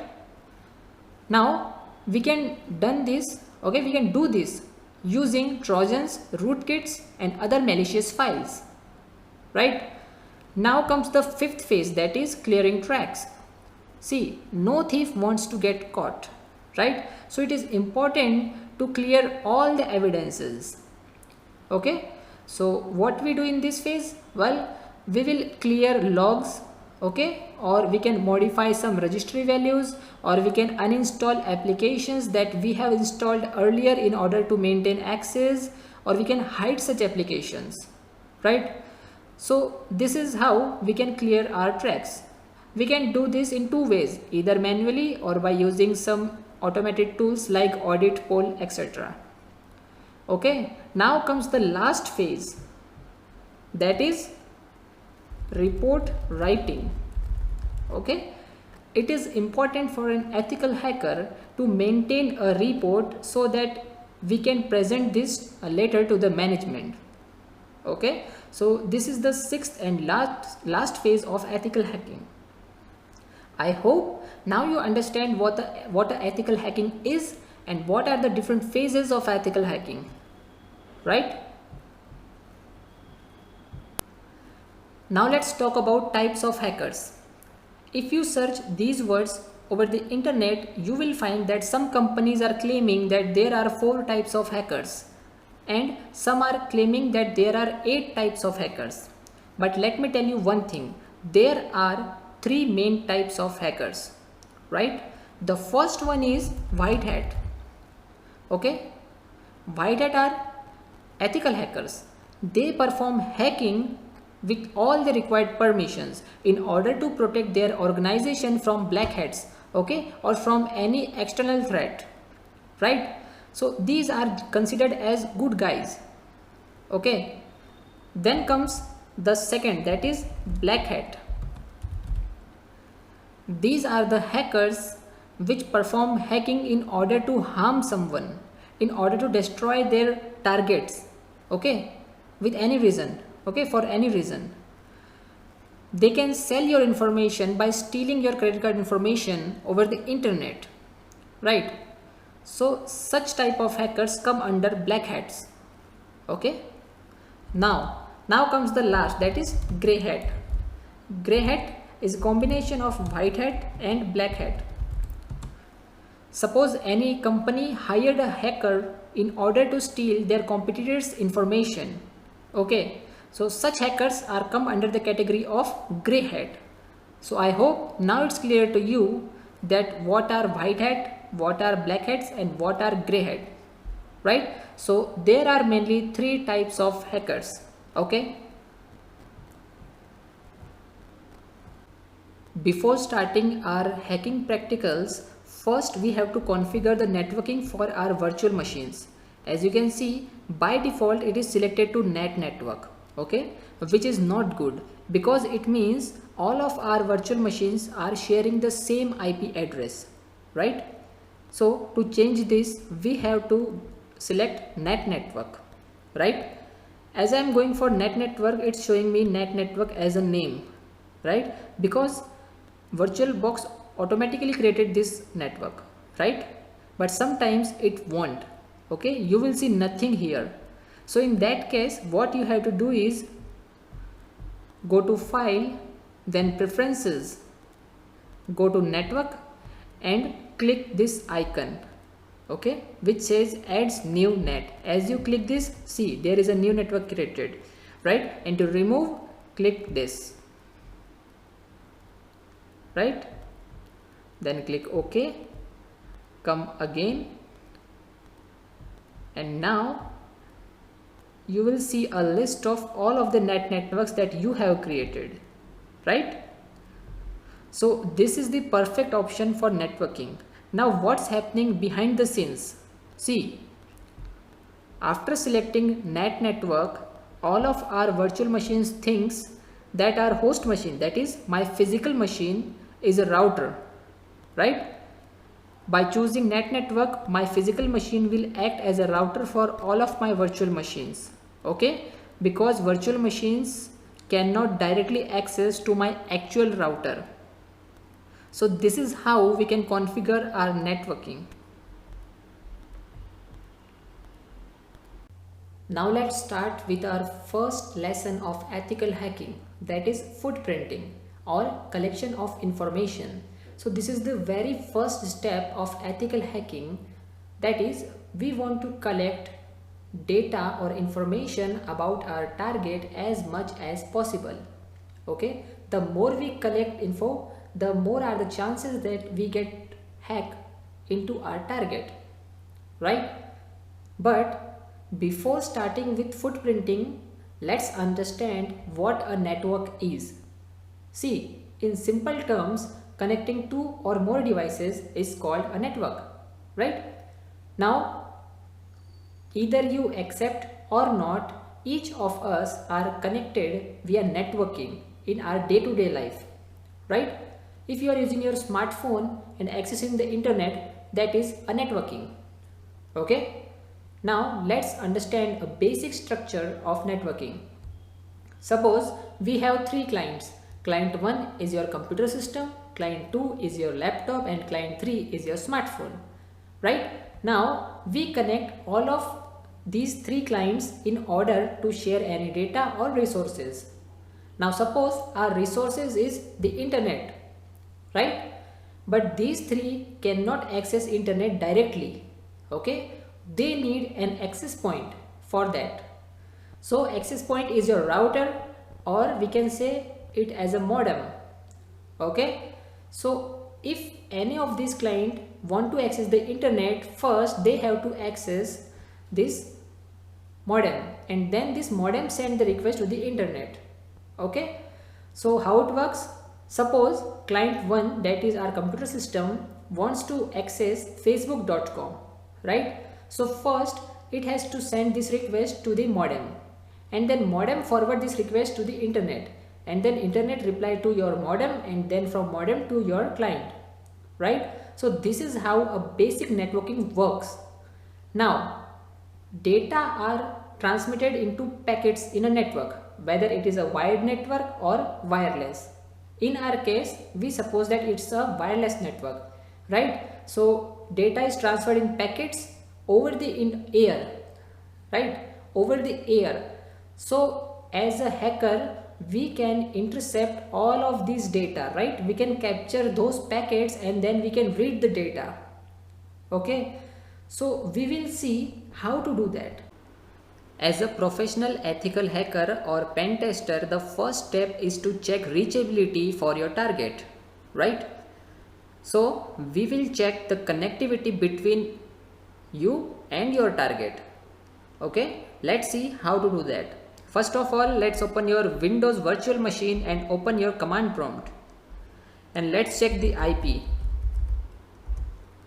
So 10.0.2.7 is the IP address of my Windows 10 virtual machine. Okay, now let's switch to Kali.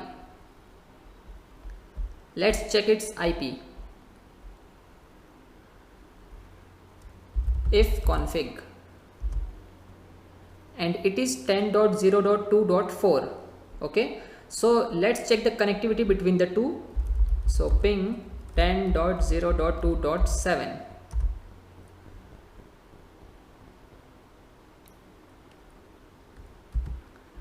Okay, it's not showing a reply because the firewall is turned on, right?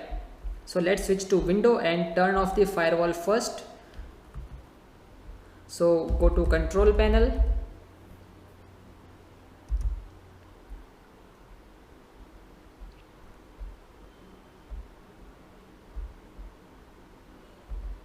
select Windows Firewall,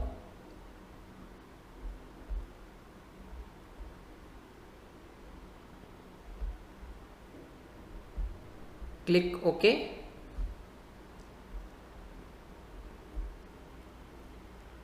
And now let's switch back to Kali. Let's try one more time. See, now it's pinging. Okay, now let's do the same thing for the Kali also. So ping 10.0.2.4. see, it's connected. Okay, it's saying reply coming from this IP address. This is the size of the packet, and TTL means time to live. Now what if your target is a website? In that case, we will use ping and the website name, for example facebook.com.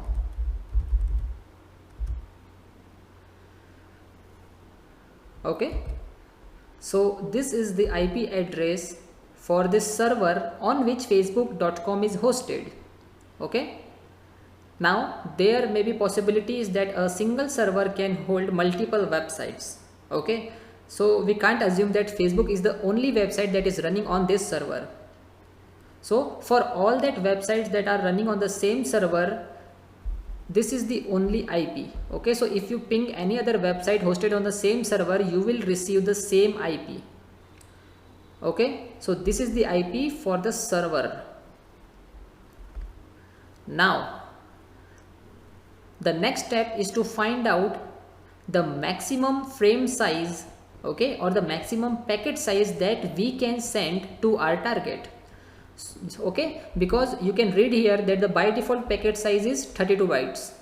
Okay, so let's find out the maximum packet size, and to do that use ping target name, okay, frame, and define the length. For example, I will try 100 bytes first. Okay, yes, we are receiving a reply.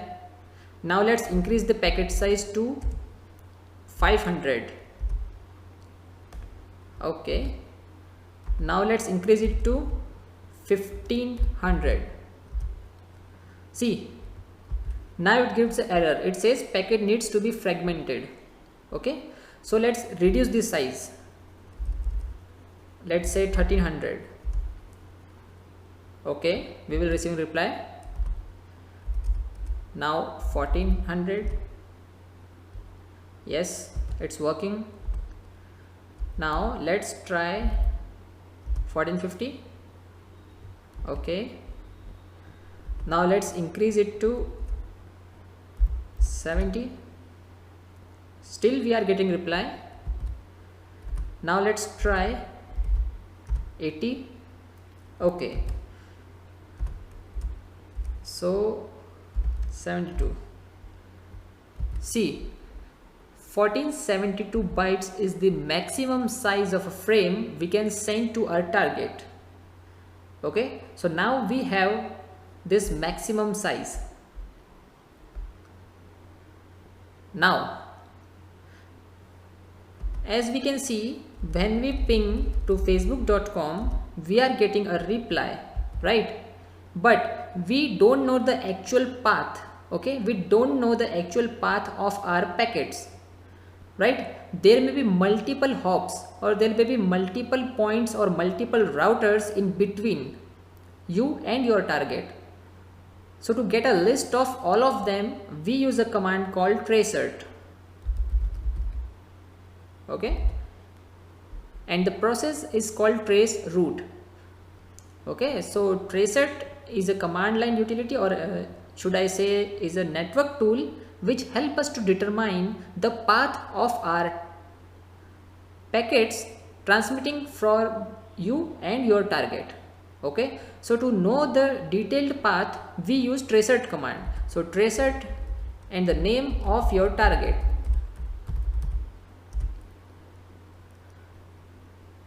Okay, now it says tracing route. Okay, and it will show over a maximum of 30 hops. Okay, see, this 10.2.1 is the IP address of our NAT network. Okay, and then we will getting 192.168.1.103. This is the IP address of my modem.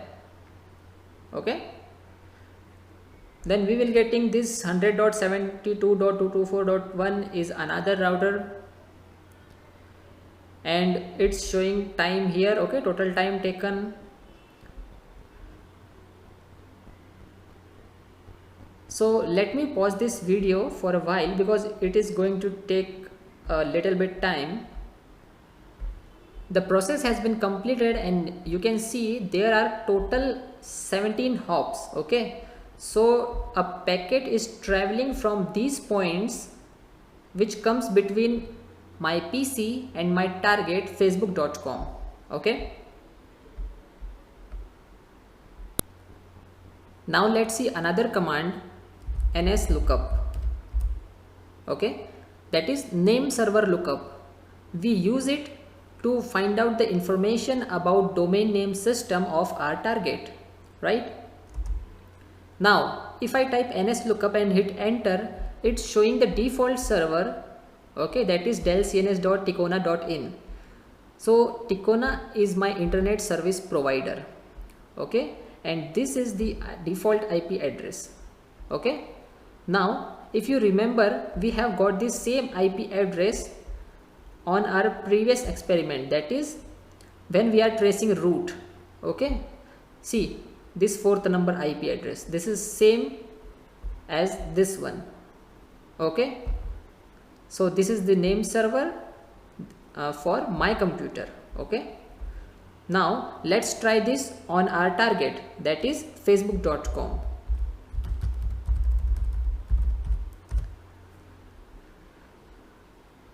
Okay, Now let's try this on one another website.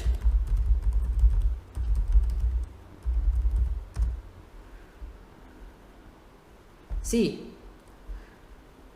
this is the domain name and it is protected by Cloudflare.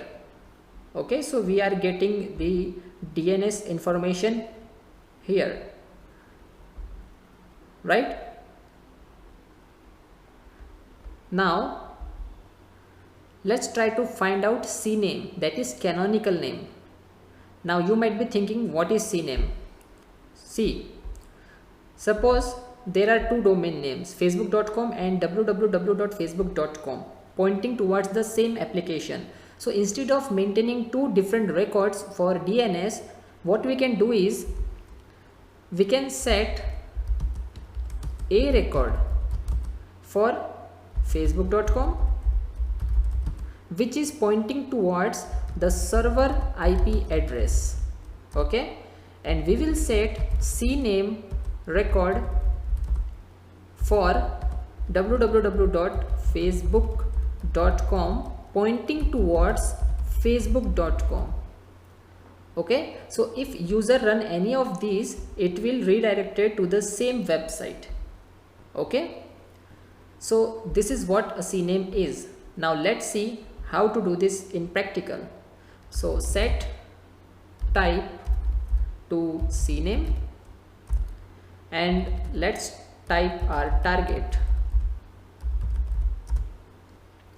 Okay, so canonical name for Facebook is star mini and this, right?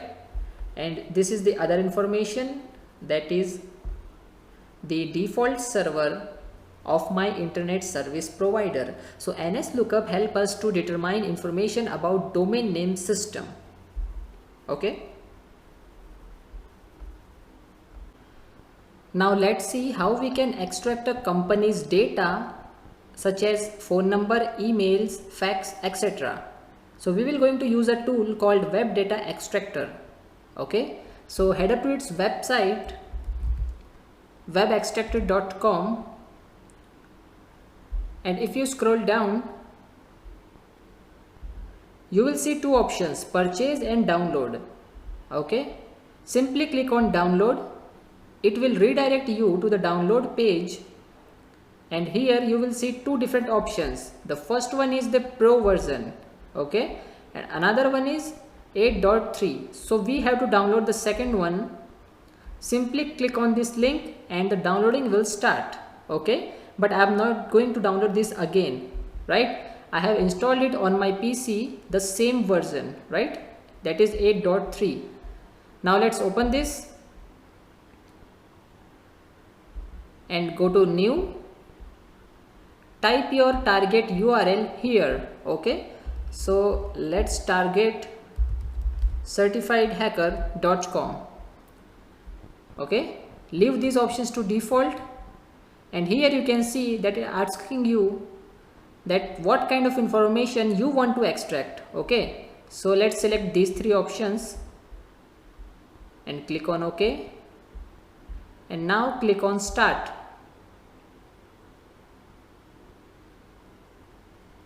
So it's extracting the data,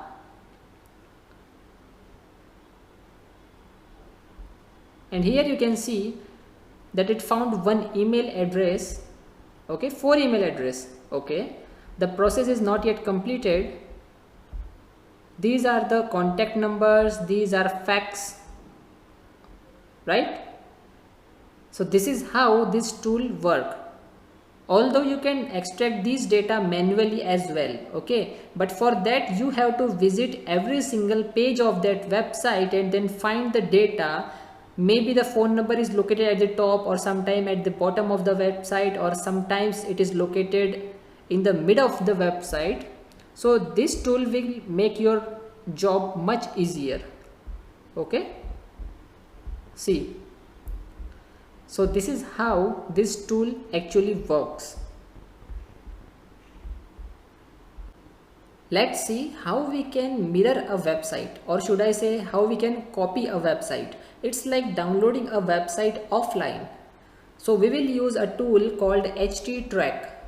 Okay, So go to htag.com/page2 and you will get the direct link. Okay, click here and the downloading will start. Okay, now let's go to downloads. See, the downloading has been completed and let's close this. Okay, so here is the setup. Let's install it. Yes. Next. Accept the agreement. Next. Next. Next. Uncheck this and install.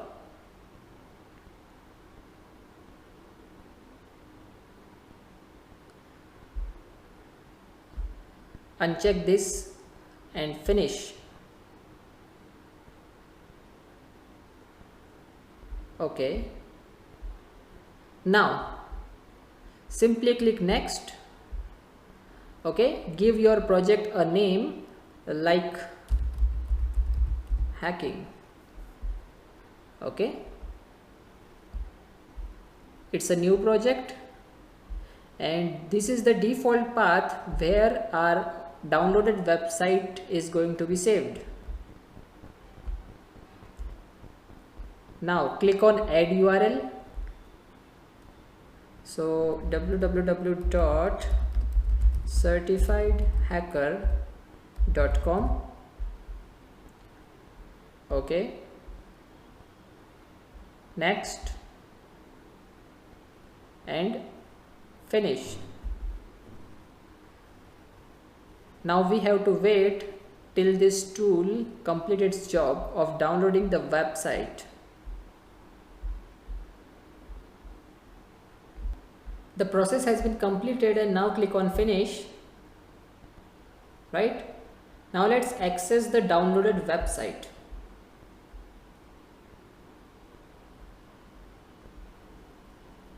Let's go to C drive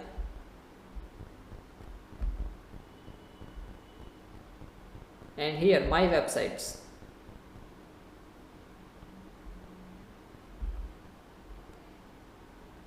Right? See, you have all the data of certifiedhacker.com including images, JavaScript, CSS and HTML file, etc.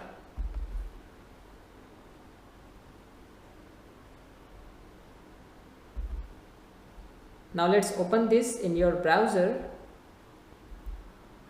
See, the website is same as live website, but if you can see the URL, it's saying that it's from your C drive. Okay, so as a professional pen tester, it's a good idea to download the website first because performing footprinting on live websites is not a good idea. Okay, so this is how you can mirror a website using httrack website copier tool. An attacker may send malicious emails to employees in order to target an organization. So as a professional ethical hacker, you should be able to trace emails, right? So we will going to use a tool called Email Tracker Pro. See, in order to trace an email, we will going to analyze its headers, okay? Headers of malicious emails. And Email Tracker Pro is a tool which will going to help us in order to know the exact geolocation from which the email has been sent. Okay, it will tell us about ISP and DNS. So let's go to emailtrackerpro.com and then click on download. Again, for the window version, click download. Okay, so let it download. It says compatibility Windows XP 7 and 8, but don't worry, it will also work on Windows 10. Okay, I have used it in my Windows 10.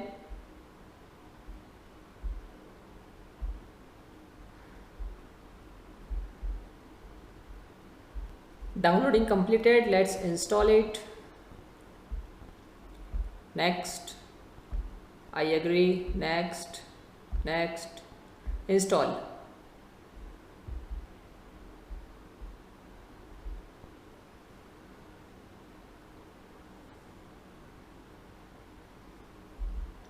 Let me pause this video. So the installation has been completed and this is how our tool looks like. Okay. Now let's open email.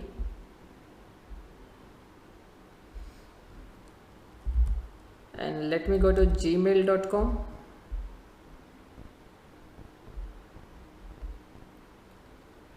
Let's open it.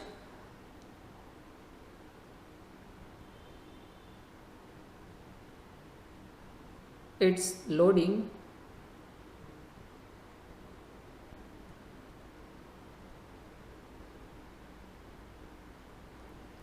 Okay, now let's open a random email, maybe this one. So we will try to trace this email. Now, first of all, click here on these three dots. Okay, and then click on show original. Right.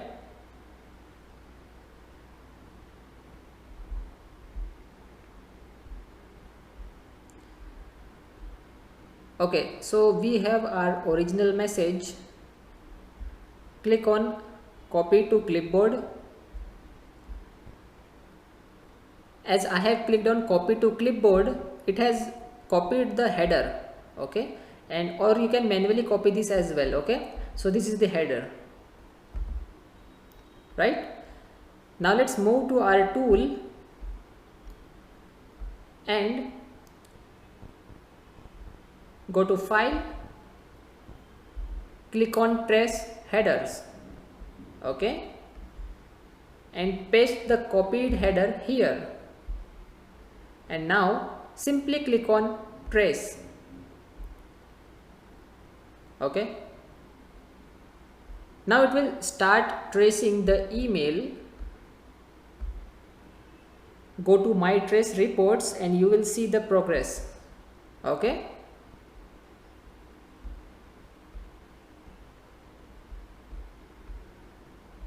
the process has now been completed, and as you can see, the location is showing that USA. Okay, and these are the hops between sender and receiver. Okay, and this is the mail server Google has been used to send me an email. Okay, and this is the IP address. Right. So this is how you can trace an email and find out whether it is genuine or not. Okay, so you can trace any email that you want. And but see guys, this is a trial version. Okay, it is available for 15 days period. Right. Now let's perform footprinting using a tool called Harvester. Okay, so it is inbuilt tool in Kali and it helps us to extract information like employee names, emails, open ports, banners, etc. So let's see how it actually works. Open a terminal and type the harvester -h. -h is for help.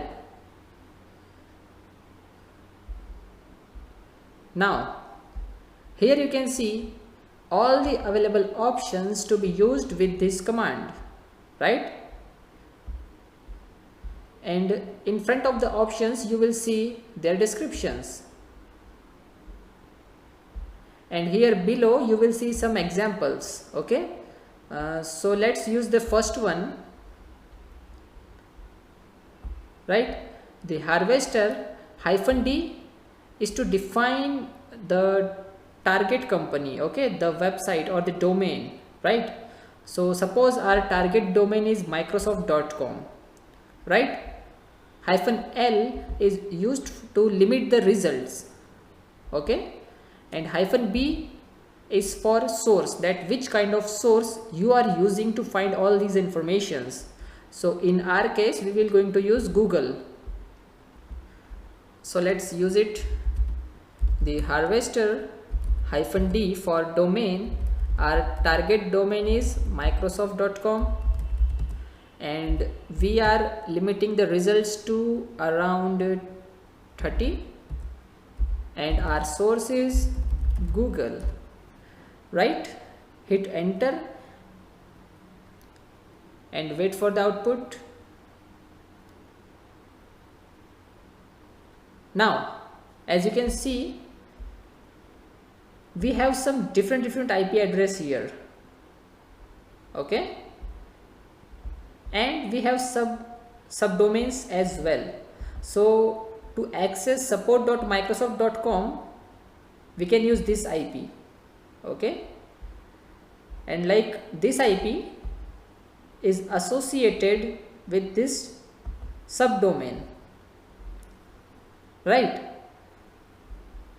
So here are some information, like we have got the IP address and we have got the related subdomains, okay. It says no email found, no problem, because if you want to get emails and other detailed information you can increase this result to 300, okay. Then I hope you will get other information such as email address and some more subdomains and some more IPs and all, okay. But for now I just want you to know how actually the harvester works, right? Now let's talk about Shodan. Shodan is also called as hacker's search engine. And why it is called as hacker's search engine? Because it provides you a list of devices, or should I say potentially vulnerable devices out there, right? And these devices are not limited to any one device. I am talking about all of the devices, like maybe it's a refrigerator or webcam or firewall or router and other IoT devices, right? So Shodan has a huge database from all over the world. So either you can search for Shodan on Google or you can directly go to their website shodan.io, okay. And if you are visiting for the first time, then definitely you have to register first and then log in, okay. So let me pause this video for a while. So I have created account with them successfully, and now let's log in, okay.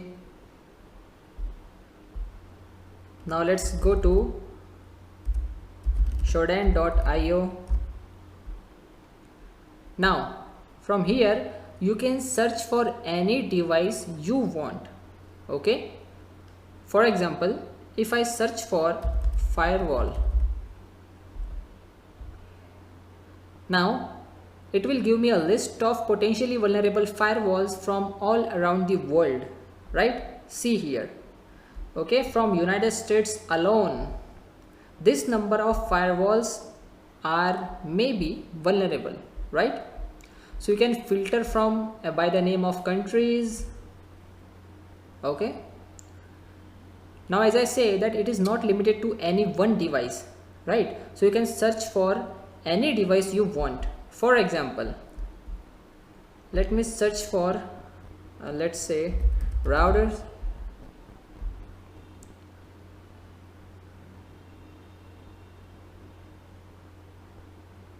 okay. It's taking longer than usual, I don't know why.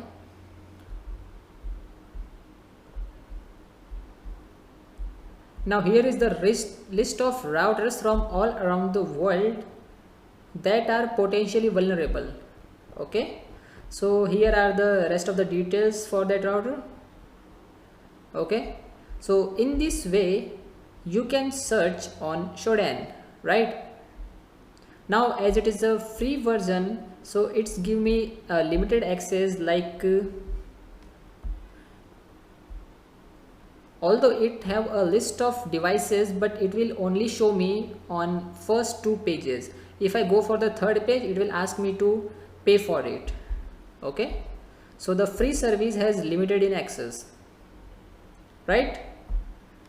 Now if I click next, see, please purchase a Shodan membership to access more than 2 pages of results. Now in the next lesson we will talk about Google hacking.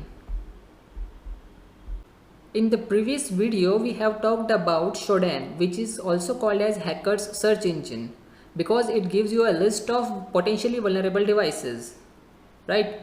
Now in this video we will talk about Google hacking. No, I am not going to hack into Google, okay, but we will get the exact result which we want from Google. Okay, let's see an example. If I type Game of Thrones season 1, okay, now this way you will not able to download the season 1 episodes, right? Or you have to pay for it.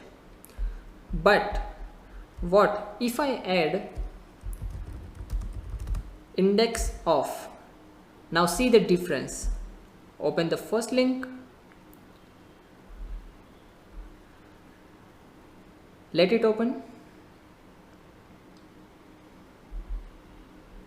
See, simply click on the episode which you want to download and the downloading will start like this way, okay?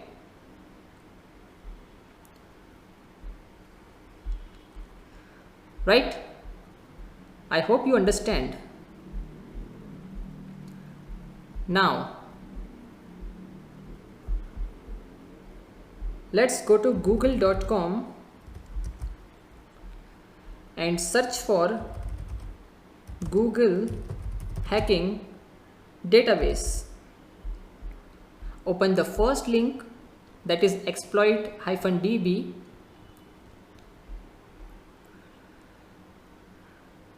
And here you can see the list of available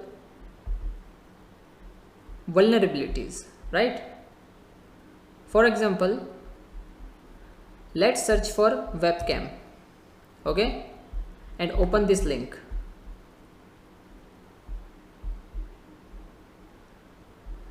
Okay, now one person has found this vulnerability and reported it to the company. But still, to verify, click on this available link. Okay, now open any one link.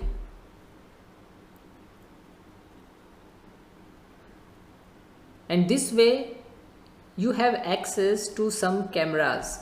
Okay, okay, there is no camera. Let's open the second link.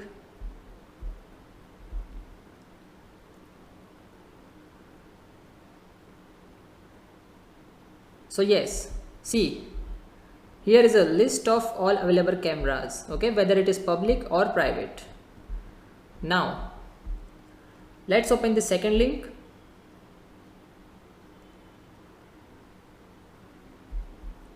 Click here. Okay, open the first one.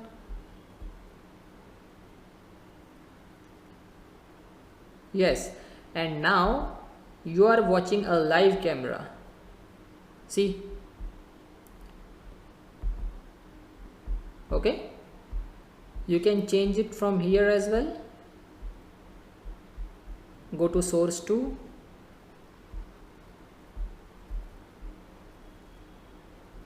It's taking time because it's a live cam. Now there are some more things you can do on this website. For example, search for Excel. Okay, no matching records. Okay,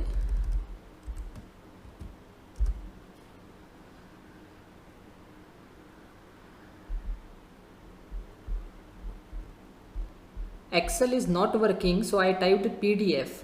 Okay, now we have some results, so let's open this one, right?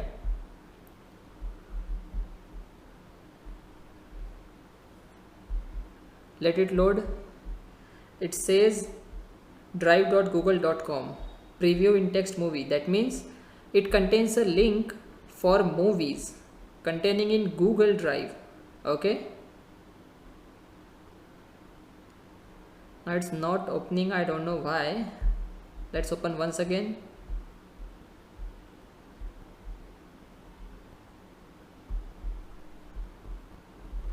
So here we have a link, let's open it. So yes, you will get an access to different kind of movies directly available either to watch online or for download. Okay, so let's open this one. See, okay, so this way we can hack Google, right? Actually we are not hacking, we are getting the exact result that we want from Google, right? So let's see some more examples. Like if I type in URL and I mentioned login.php, so we are getting direct access to the login page, right? See, all the URLs are mentioning login.php, login.php, login.php, right? Now let's see one more example. Let's say site colon EU for Europe. Okay, so we are getting results only for .eu websites. See, right? So this way we can filter the search results of Google. Now if you want anything, okay, anything, just type index of and then let's say I want books on ethical hacking. So ethical hacking PDF. Okay, see, now you have access to some of the PDFs of ethical hacking from different websites. See, okay, there are lots of websites. Okay, simply click the one which you want to download and the downloading will start, right? So this way you can filter out the search result from Google and get exactly what you want from Google. In the previous video we talked about Google hacking, that is getting the exact output from Google that we are expecting, right? And now in this lesson we will start with the second phase of hacking, that is scanning. Okay, and we are going to use two tools for this. One is Nmap and other is hping3 utility. See, Nmap is a great tool for network scanning, okay, and it is available in graphical version as well, and is called as Zenmap for Windows. Okay, so let's open up Kali and let's open the terminal and let's see how we can use Nmap. So Nmap -h is for help, right? So here is a list of all of the options available to be used with Nmap, right? But we will start with the basic one, that is -sn. Okay, remember Linux is a case sensitive.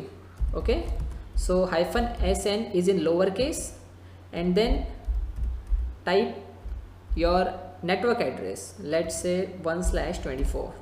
Okay, now -sn will disable port scanning. Okay, it will only look for the live system or live host in a network, right? So scanning means looking for the live system in our target network or looking for the live ports and services in a target system, right? So we will using Nmap just to look for live systems in our network. See, it says total of 5 hosts up, okay, in which one is our router, okay, and these two are network interface cards, okay, one is window and another is Kali. Let's check the IP for Kali. See, 10.04. okay, and now let's look for 2.7. so let's check the IP of our Windows 10 virtual machine. IP config, see, 2.7. okay, so this is how we can use Nmap to discover live host in our target network. Okay. So we talked about Nmap in the previous video, and the another great network tool is called as hping3. Okay, so let me clear the screen first. So hping3-h for help. Okay, so hping3 is another great network tool used to discover live systems in a network, and see, it works same as ping, but it does with ICMP replies, and it also supports fragmentation. Okay, so let's see how to use it.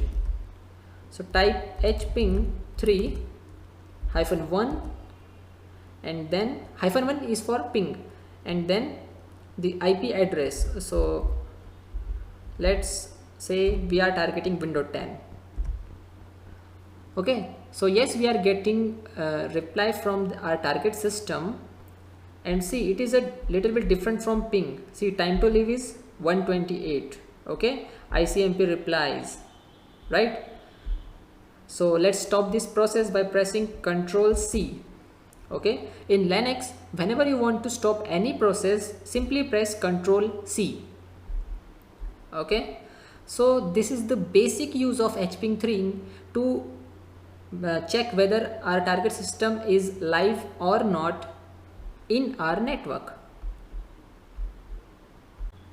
In the previous two videos, we saw how we can discover live host in our target network by using Nmap and hping3. Now we will see how we can discover live ports by using the same. Okay, so let's start with Nmap first. So let's clear the screen, and now let's type Nmap and your target IP, that is 2.7. And remember, 2.7 is the IP address of my Windows 10 virtual machine. So now Nmap has started and it's scanning for live ports. See, ports are basically the entry and exit points. Okay, see, here is the output. So port number 135 is open and the service name is MSRCP RPC. Okay, the next is NetBIOS. Okay, see, 139, and the MAC address of Windows 10 virtual machine is this, right? So it says that total time taken is this, and only 3 ports are open. Okay, and it also says that it has scanned 1000 ports, on which 997 are closed ports. Okay, we can also increase or decrease the number of scan ports, right? Now you have saw that how we can use Nmap to discover live host and live port. Now in the next video we will see how we can use hping3 to discover live ports. Now let's use hping3 to discover live ports. Okay, so hping3-8. -8 is used to enable scan mode. Okay, then we have to define a range of port we want to scan. So from 0 to 1000, or maybe 0 to 2000, or maybe 5000. Okay, and then -S. -S is used to set SYN flags. Okay, then our target IP. Enter.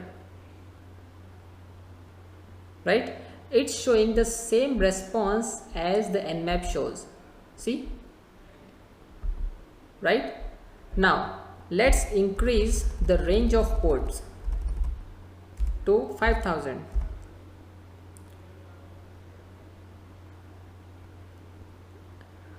Okay, we will have the same output, no worries. Now let's try the same on our Kali, and let's check whether it makes any difference.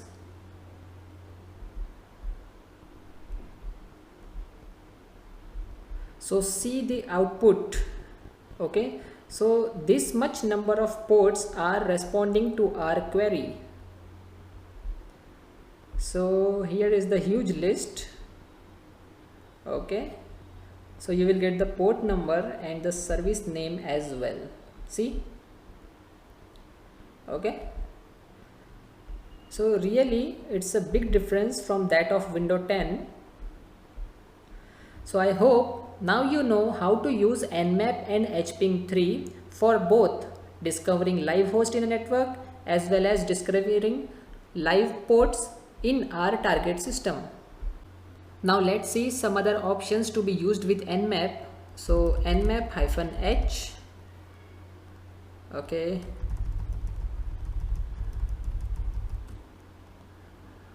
okay, so let's try nmap small s and then capital S.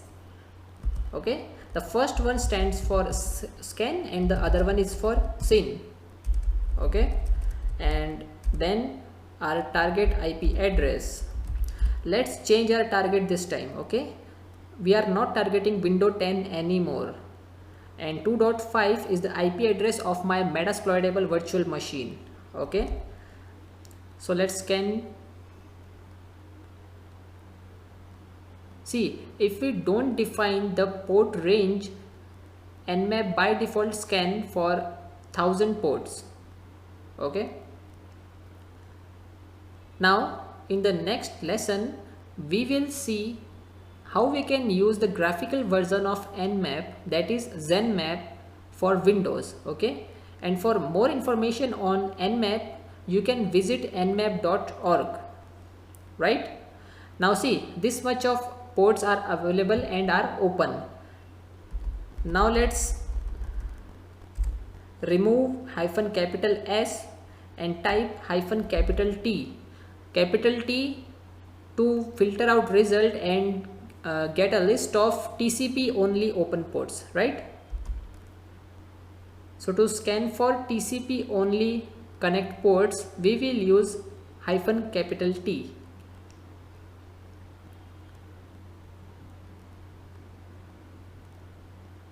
See, all of these are TCP open ports. Okay, and these are the name of the services. Okay, and this one is port numbers. So this is how you can use Nmap to explore and to scan for live host and live ports and services and all. Okay,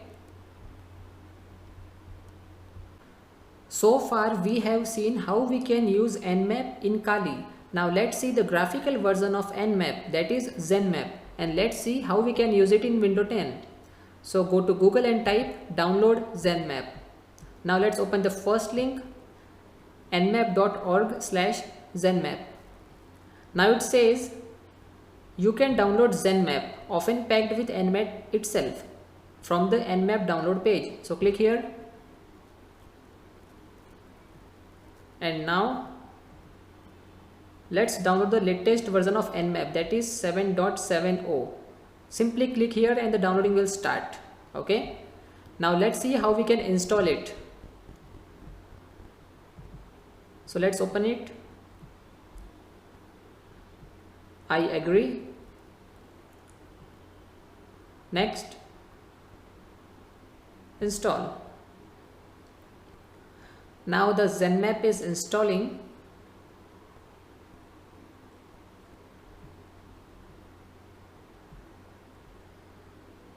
Okay, I agree.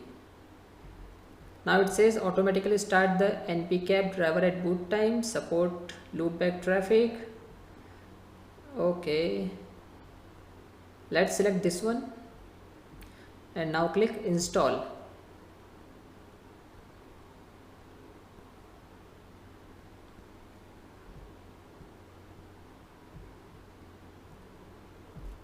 It's showing an error, so let's install npcap as well.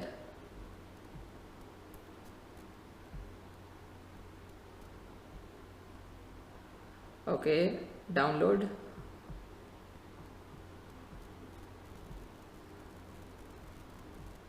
So ZenMap is installed successfully. Now let's open it.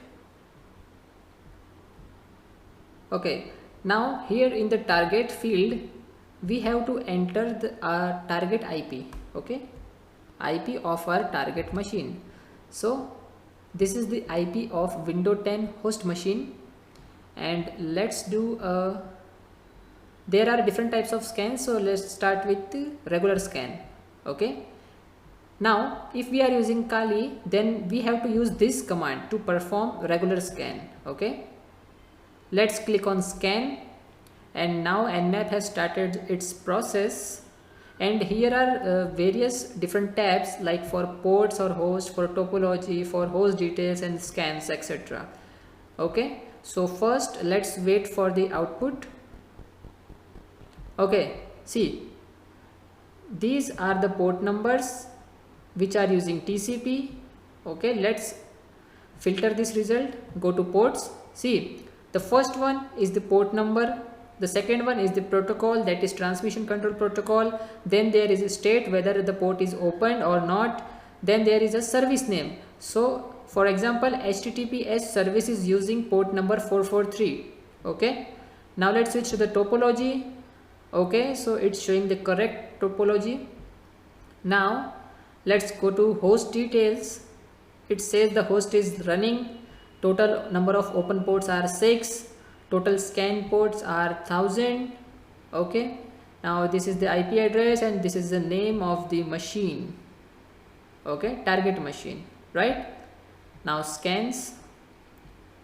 Okay, so we have used this command to perform a scan, right? Now let's try one more different kind of a scan. Let's say intense scan plus UDP. Okay, let's scan this one.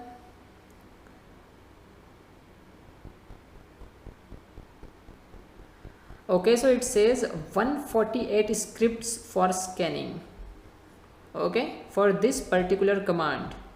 Now if we are using this Nmap in Kali, then we have to type this command to perform intense scan plus UDP.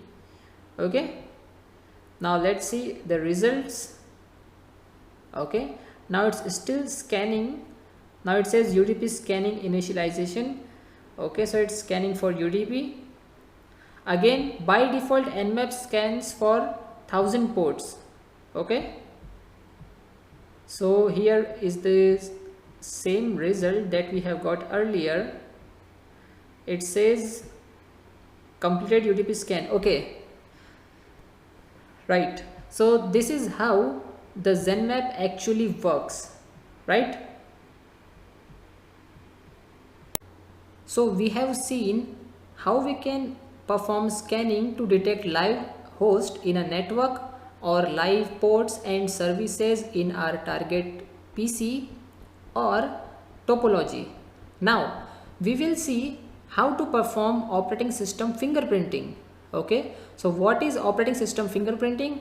Well, it means trying to detect the operating system running in our target machine. Okay, so let's see how we can discover that which of operating system is running in our target machine. So first of all, let's switch to Kali and let's open the terminal. Okay, now let's say our target is Metasploitable. Okay, so let's check its IP. Okay, 10.0.2.5. so we will use Nmap for this as well, -s and capital S for scan and send. Okay, now -O for fingerprinting, okay, to detect operating system, so that Nmap will scan for the operating system. Okay, and then the IP of the target machine, right, that is Metasploitable. Now Nmap has started its scanning process, and let's see whether it detects the correct operating system or not.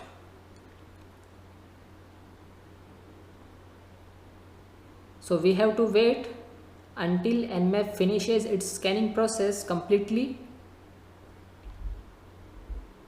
Okay, so the process has been completed. It has mentioned that this number of ports are open. Okay, and yes, it detects the operating system. It says it's running Linux 2.6. So yes guys, Metasploitable 2 actually works on Linux 2.6 platform. Okay, so it says OS detection performed, right? One host up. okay, and total scan time is this much, okay, so around 22 seconds. So yes, it's actually works. Okay, now let's see the ZenMap. Okay, so let's switch to the Windows and let's see whether ZenMap perform its functions well or not. So let's open the ZenMap and here mention the target IP. So suppose in this case I am targeting my host machine. Okay, and now here let's edit the command to this one. Okay, now click on scan. So Nmap has started scanning and we are running the latest version of Nmap, that is 7.70.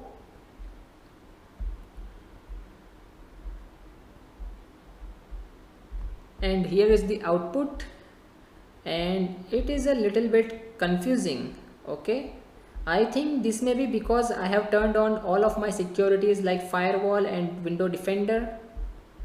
So it says Microsoft Windows Longhorn, Windows 10, then Windows 10, then Server 2008, then Windows 8, then Windows 10, then Windows 10. Okay, so it's a confusing result. I think this is because of the security, right? See, it says 94% accuracy for Microsoft Windows Longhorn. Okay, so this is how we can perform basic operating system fingerprinting either using Nmap in Kali or by using ZenMap in Windows. Okay, so guys, we have seen in the previous video that how we can perform operating system fingerprinting. Now in this video we will talk about network mapping. Okay, so what is network mapping? Well, mapping is basically means that how we can detect the exact topology in our target network.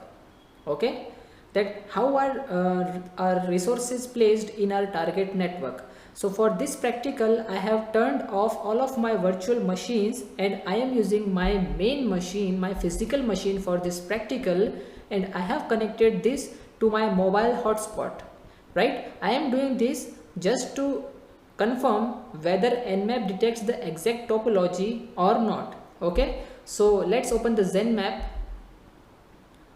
Now let's type the command here. Okay, so nmap-sn for network mapping and then the network address. Okay, remember not to type here a particular IP, instead give a network address. So /24. Right, now let's perform the scan and let's see whether Nmap is able to detect the topology or not.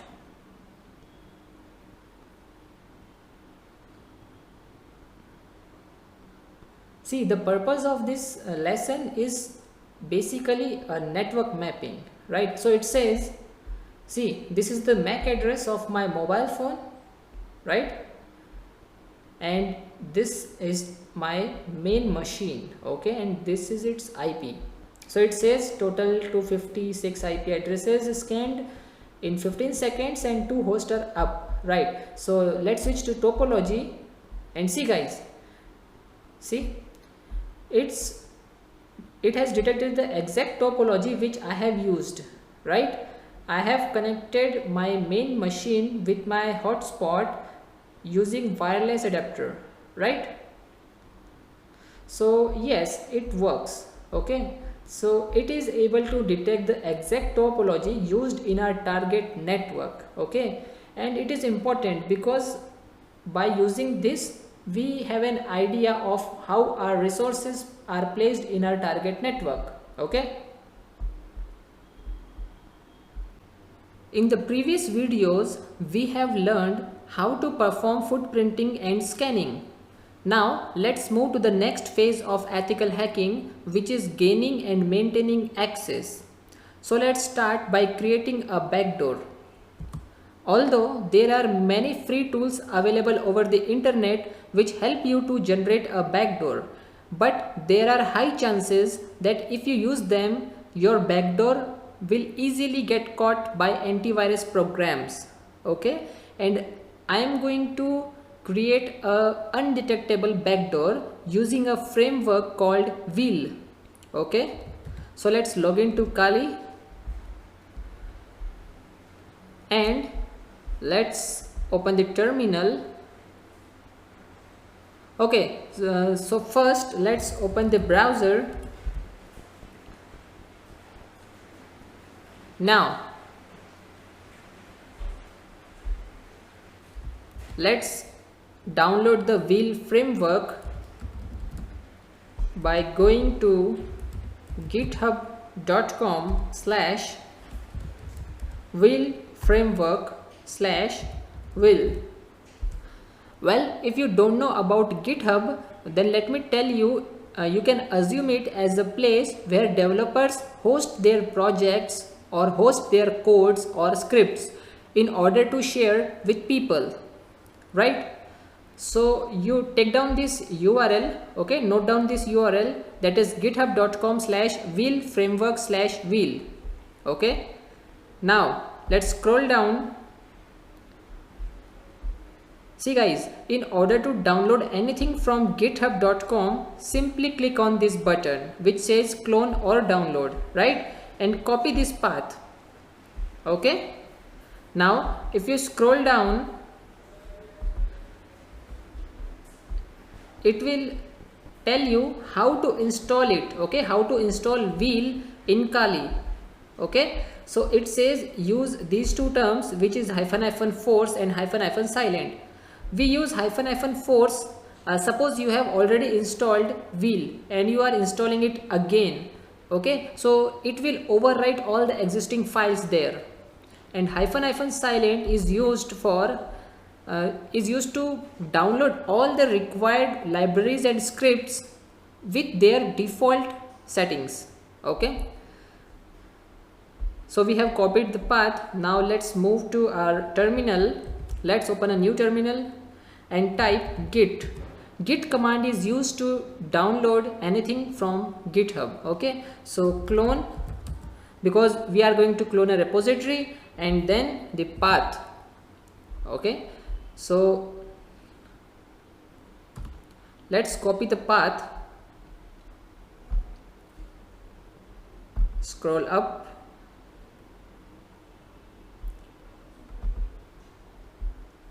click here, copy it. Okay, now paste it here.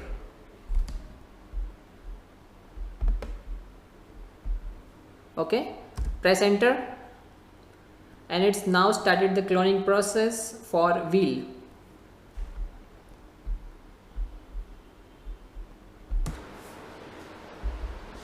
Now the download is successful. Now let's see how to install it. So first of all, let's check our current location, that is /root. Now let's move to the downloads folder. Okay, there is nothing in the downloads folder. There is a wheel folder. Okay, see this folder. Okay, so we have successfully downloaded it in wheel folder. So let's move ls and cd wheel. Now this is the file which we use to install it. Okay, but before using this file, there are some requirements, like installing some libraries in order to install or use wheel. So we have, don't worry, we don't need to download all of them manually. We can automate this task by going into config folder. Okay, so cd config ls. So see guys, setup.sh is the bash file which we need to use in order to automate the task. Okay, so it will install all the libraries depending on our operating system, which would help us to use wheel, right? So let's install it. And how to do that? Simply press // and then the name of the file, hit enter. It asks you continue with installation.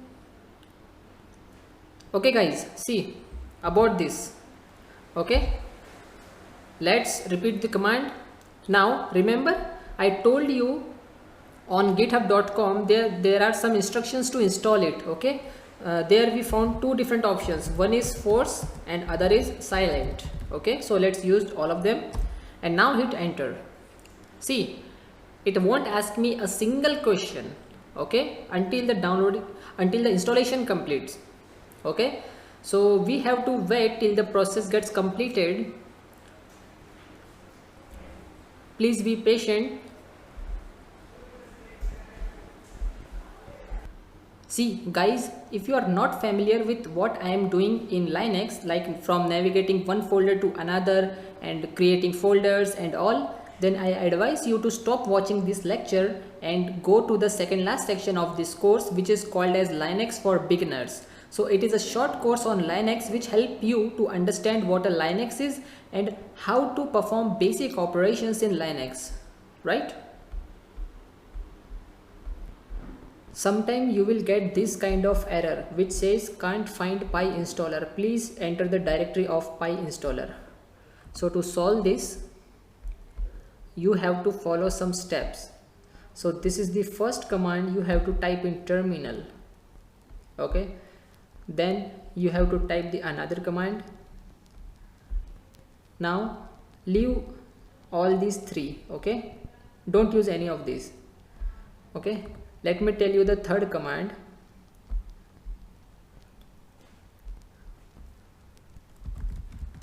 Which is ls cd pi installer pwd. Now you have to enter this path. Okay, so let's copy it and let's paste here. Okay, now in the next video I will teach you how you can create an undetectable backdoor using wheel, right? In the previous lesson we have seen how to clone wheel framework from github.com, right? Then we have seen how to download all of the dependencies, or should I say prerequisites, of wheel using a setup.sh file. Now in this lesson we will see how we can use wheel to create an undetectable backdoor. So let's see how to do that. So first of all, let's navigate to the OPT folder. OPT stands for optional softwares, because I have moved my wheel directly to this folder. Now if you do ls, you will find this file which says wheel.py. okay, so let's run it.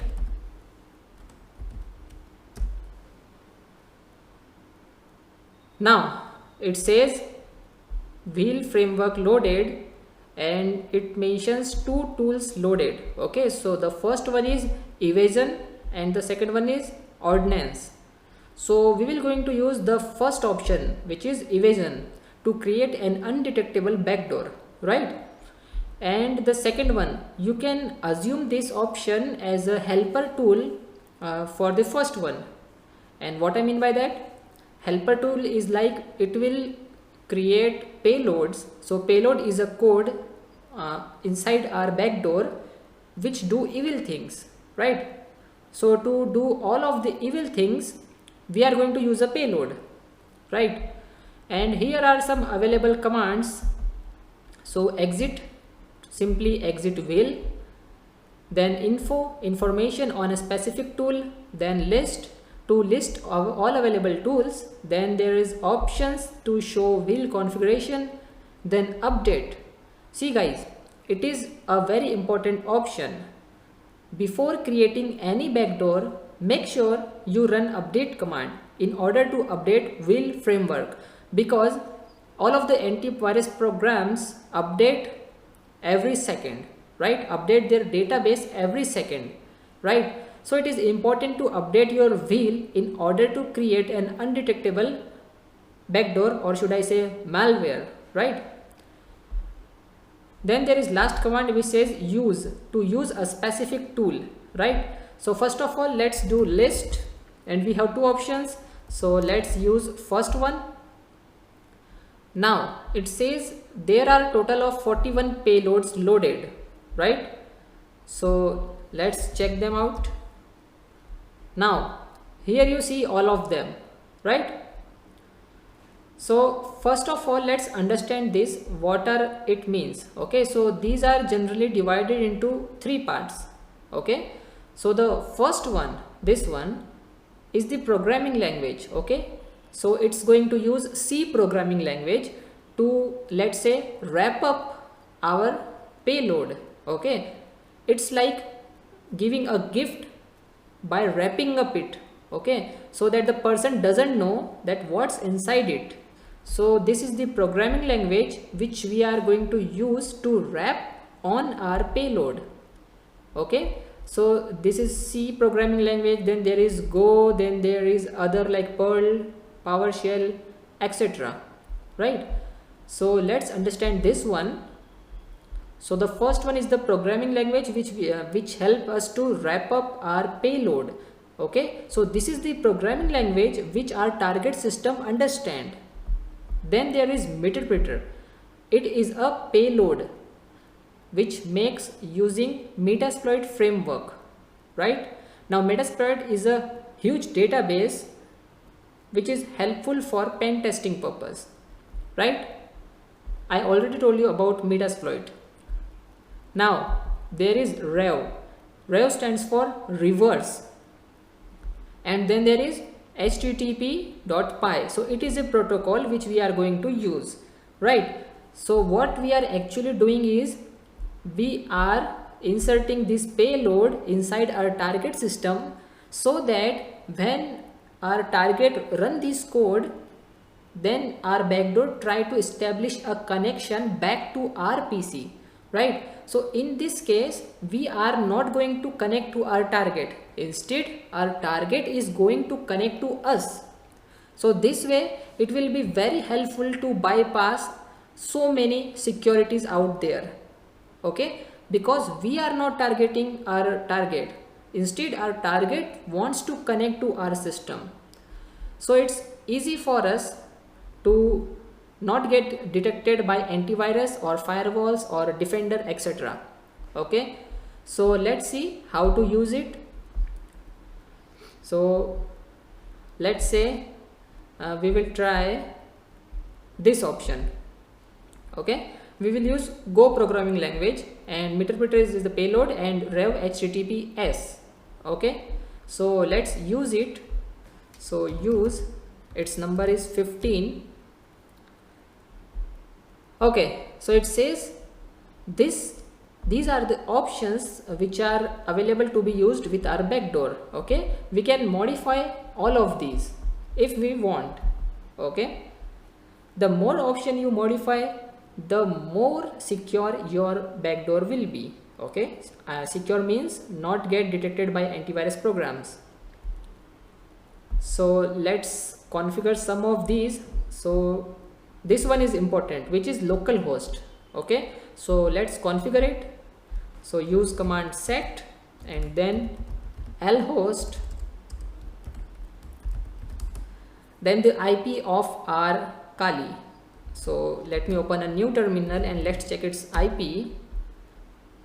Okay, so 10.0.2.15.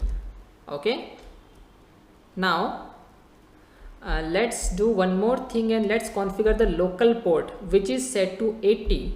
Now 80 is a good port, but I have Apache web server running on this virtual machine and it's using port number 80. So port 80 is busy right now, so let's use one other port, let's say 8080. okay, this port also used for connecting purposes, like using your browser in order to connect to website, right? So when our backdoor gets executed, the system thinks that it will going to connect to a secure website, right? Because it's using port number 8080. So hit enter, done. Now to generate a backdoor, simply type generate and hit enter. And that's how you can create a backdoor using val. But there is a problem with this. We have configured a general backdoor which there are chances that it gets caught by antivirus programs out there, right? So we can do some more things which I will show you in the next lesson. The previous video is getting a little longer, so I decided to break it into two parts. So in this part, we will see how to modify the remaining settings in order to create an really undetectable backdoor. So let's see the remaining options. So there are many. So it says user prompt, okay, leave it to false because it will going to prompt user prior to injection, okay. So it's a good choice to make it to false. Then the last one, that is to check if system uses UTC time, set it to false. And this one, it says processors, okay, that is optional, minimum number of processes, which means what minimum number of processes your backdoor requires to run, okay. So let's change this to set processors to, let's say, 1, okay, because if you give more processors then maybe antivirus program detect this, okay. So leave it to 1, which is the minimum number of processors. Now let's see some other options. Let's say it says RAM check, no, we don't want RAM check. Then there is sleep, okay. So let's change this one, it says sleep Y seconds, okay. So let's set this option, set sleep, and give any number of time, let's say 16, hit enter, done. Now I think we have modified sufficient options. See, I am modifying these options because I don't want that antivirus programs detect my backdoor, okay. Changing these options is like winning a race by 0.01 second, okay, but the winning is winning, time doesn't matter, okay.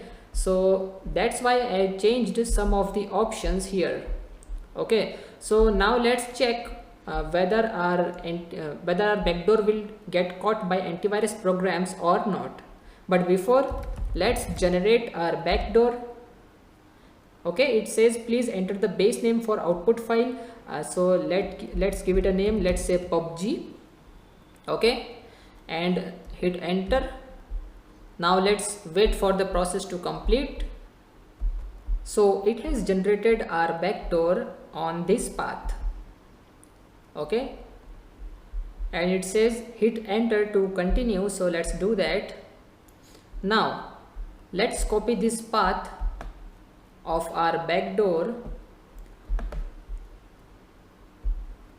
See guys, now we are going to check online that whether antivirus is able to detect our backdoor or not, okay. So let's open Firefox and let's go to VirusTotal, okay. So suppose you have received a malicious email attachment or a malicious file in a USB drive or etc. So you can, before using that file, you can go to this website VirusTotal and upload that file and check whether it is a malware or not, okay, whether to open this file is secure or not. So this website help you to detect whether a file is a malicious or not, okay. But in our case we cannot use this website because it will share your reports with other antivirus programs out there. So that would decrease the effectiveness of your backdoor, okay. So there is another website which says nodistribute.com, okay. So this website does the same work as the VirusTotal, but this website won't share your results with other antivirus programs, right. So this is the basic difference between the two. Now if you are using the free version, it says 3 scans remaining. Okay, you can scan for only 3 times a day and not more than that. Now let's browse for the file, that is for our backdoor. Okay, so search for the file, click here, paste the path,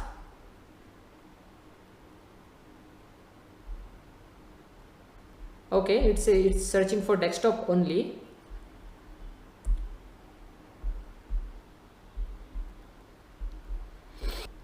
Let's change the location to other locations. Let's open the computer and search for the file manually, and will output compiled, here it is. Okay, and click on open and select scan file. Okay, so now it has started the scanning process. It says uploading and scanning file, so we have to wait till the process gets completed.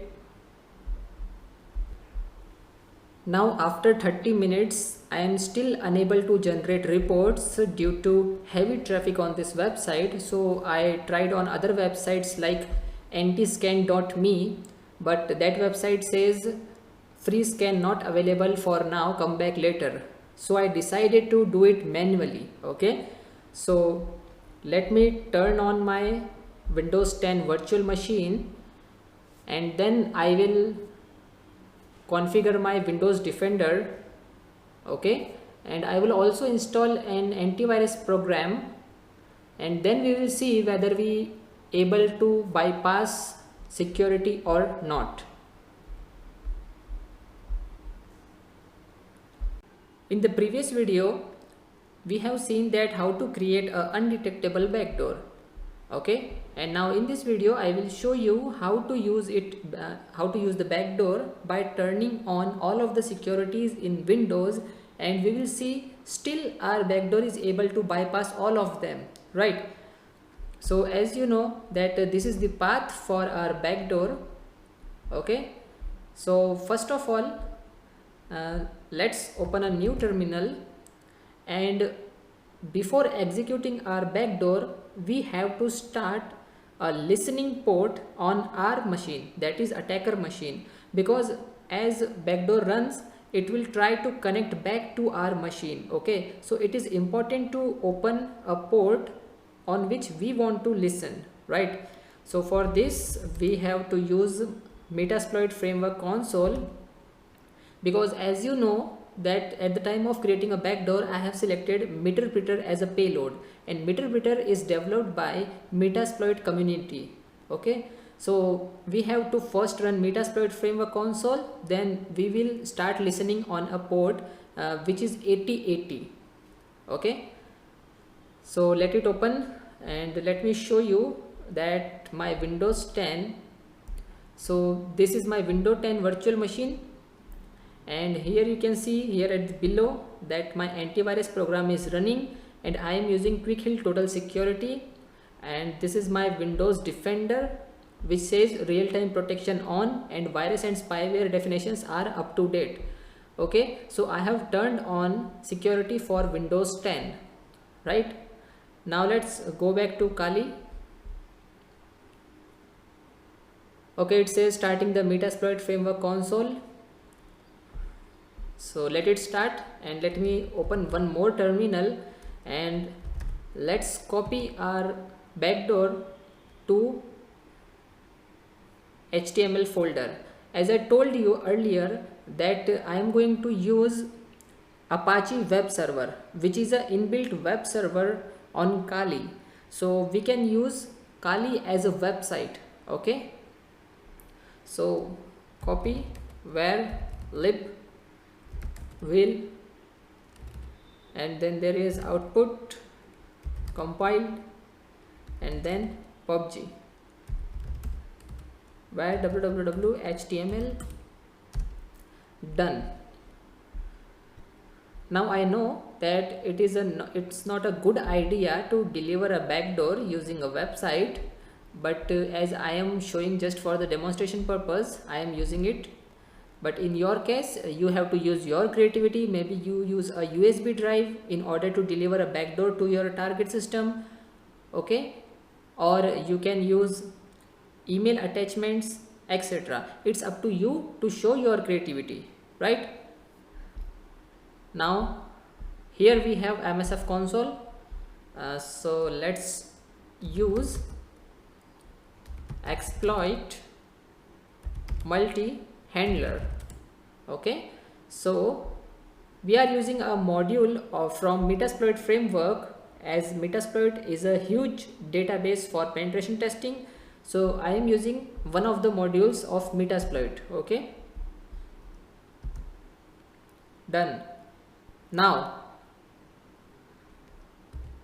show options.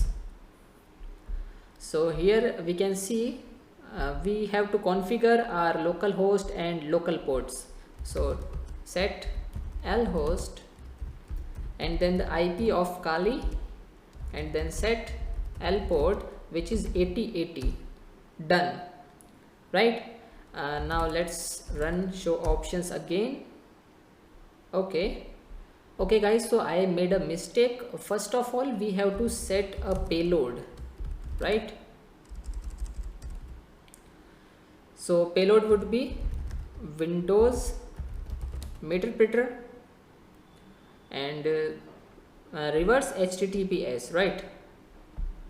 This is the path I am using because if you remember, in the previous video we have created a backdoor using Go programming language, okay, and the payload is Meterpreter, and then there is reverse HTTPS protocol, right? So let's type it, HTTPS. Done. And now let's say show options. Okay, see, lhost and lport are configured. Okay, and this is our payload option. Okay, we have to use the same payload as we have used at the time of creating backdoor, right? So guys, this is a live demonstration. Okay, I have not done this practical before earlier and then show you just the outputs, right? So if I made a mistake, you will able to see it. Now we have done our job. Now let's switch back to Windows and let's open a browser and try to download our backdoor. So let's try to download our backdoor, pubg.exe, hit enter. Okay, downloaded. Click on run, and now let's switch back to Kali and type exploit. Okay, now let's wait for our backdoor to start its job, and once it started, it will use, or it will act as a normal service using internet services in order to gain access to some website. Okay, so there are very less chances that it will get caught by antivirus programs or firewalls and etc., right?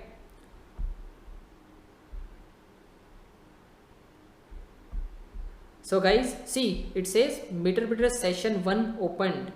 Okay, so this is how we can create an undetectable backdoor and then use it in order to gain full control over our target system. Okay, it will show me the list of all files and directories present on our target computer system. Okay, but you have noticed one thing. I clicked on run my backdoor, but neither the antivirus program has give me a notification that we have detected a virus, neither our Windows Defender is able to detect this virus. Okay, so this way we have created an undetectable backdoor. But let me tell you one thing, by the time you are watching this video, don't try to copy my steps. Okay, because if you do, then maybe there are chances that some antivirus program are able to caught your backdoor, because as I told you that antivirus programs are continuously updating their databases, right? So the thing which are working right now, maybe they won't work after some time.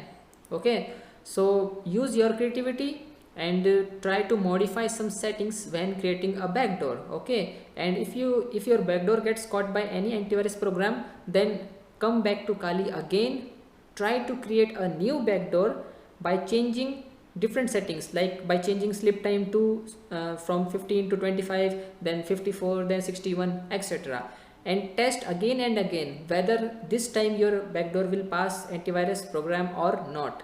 Okay, so my job is to show you how to create an undetectable backdoor, but it's up to you to use your creativity. Okay, so guys, I hope you now know that how you can create an undetectable backdoor using Whale framework and how to perform an attack on Windows 10 operating system. Now I hope you know that if this backdoor is working on Windows 10, then it means it also works on Windows 8 and Windows 7, etc. Let's talk about email spoofing. Okay, suppose you want to create an account on any website which demands you to enter your email ID in order to send some newsletters and some promotion emails and etc. Okay, and you don't want to give your real email address for that purpose. Okay, so there are various websites out there which help you by providing some temporary email IDs, right? Or suppose someone is sending you malicious emails, so in order to reply him back, you cannot use your original email ID because it is a bad idea. Okay, so in that case you can also use some temporary auto disposable mails. Okay, so let's see, the first website is emkei, okay, .cz. so open it. Now it's asking you from what name you want to send emails. Suppose I want to send ABC. Okay, now from which email? So let's say I type abcd@xyz.com.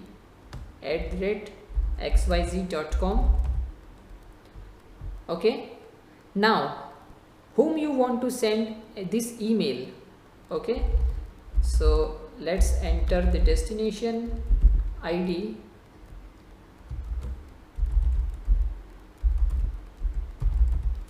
Now what's the subject? So test.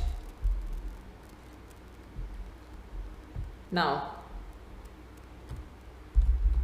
hello, it's just a sample text, do not reply.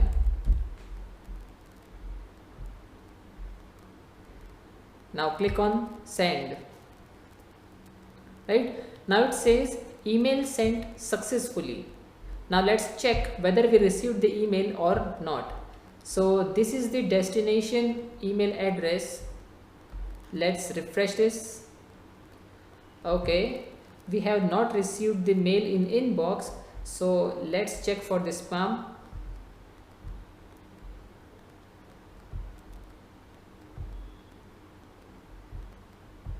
Here it is.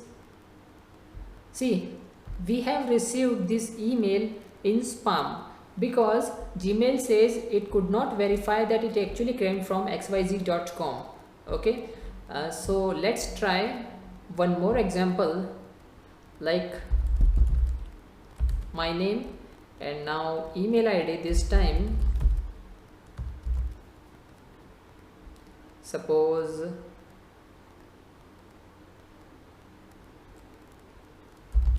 yahoo.com. okay, to the same ID.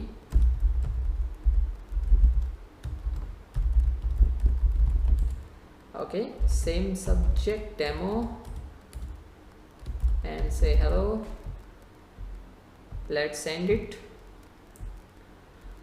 and now let's check whether we receive this email in spam or in our inbox. So let's check it out.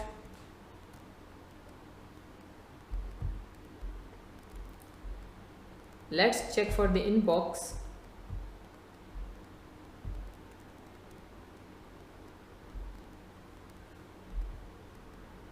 Okay, So we have not received that email. So let's check back in spam once again. Okay, so Gmail is detecting this email and we have not received that email. Okay, so let's move on to our next website, that is gorillamail.com. Okay, it says it provides you disposable email IDs, right? So okay, let's compose an email. See, this is your inbox, okay, temporary inbox, and this is from where you can compose a new email. And let's type the address,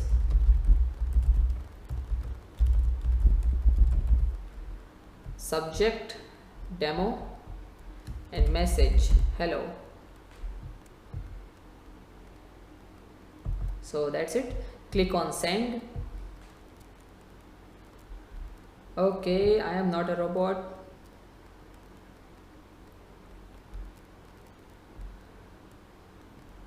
Okay, now let's move to the inbox and let's check whether we received it or not. Refresh. Okay, this time we received this email in our inbox. Okay, so yes, it's a quite useful website which provides you a disposable temporary email addresses. Okay, now you can change the domain name from here also. Okay, you can change it to this or you can change it to this, right? So guys, I hope now you know how to send some emails from temporary disposable email addresses, right? So Gorilla Mail is a good website which help you with this, and this is another website, but Gmail is detecting the email sent from this website. Okay, so prefer gorillamail.com.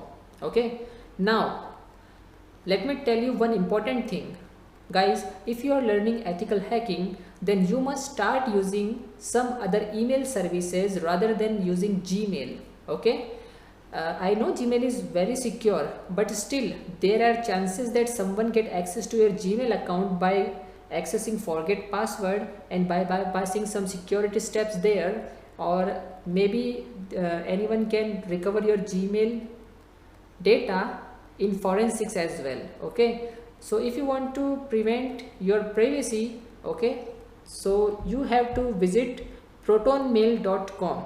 It says secure email based in Switzerland. Now why I am recommending you this website? Because if you forget your password, then even the owner of this website is not able to help you out with getting your data back. Okay, so it is a very good website which prevents your 100% privacy. Okay, which provides you end-to-end encryption, right? And it's open source as well. Okay, so create an account with this website and start using it. Let's talk about steganography. So what is steganography? In simple terms, hiding a data behind another data is called steganography. For example, hiding text behind another text, or hiding image behind another image, or hiding text behind image, or hiding image behind video. Okay, also we can hide executable files behind image. So let's see how to do that, right? So we will start with hiding files using NTFS stream. Okay, and what it is? A stream consists of a data associated with a main file or directory, right? So in this practical, we are going to hide calculator file, okay, calc executable file, which is for calculator, and we will going to hide this behind a text file, right? So in real world, you can replace calculator by your backdoor or by Trojan, right? So when someone opens a text file, it won't know that behind this text file there is another Trojan or backdoor. Okay, but in the background the Trojan will execute, right? But the user is not able to see it. So first of all, you have to follow these steps separated by comma, right? So first of all, let's open command prompt. So cmd run as admin. Now navigate to C drive. So the next step is to create a folder named magic. Okay, so md magic, enter. Now the next step is to open a notepad and create a file called readme and type hello world in it. So notepad, type hello world,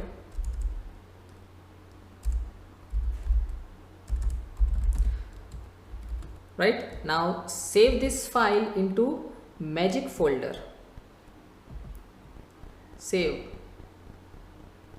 Okay, give it a name readme.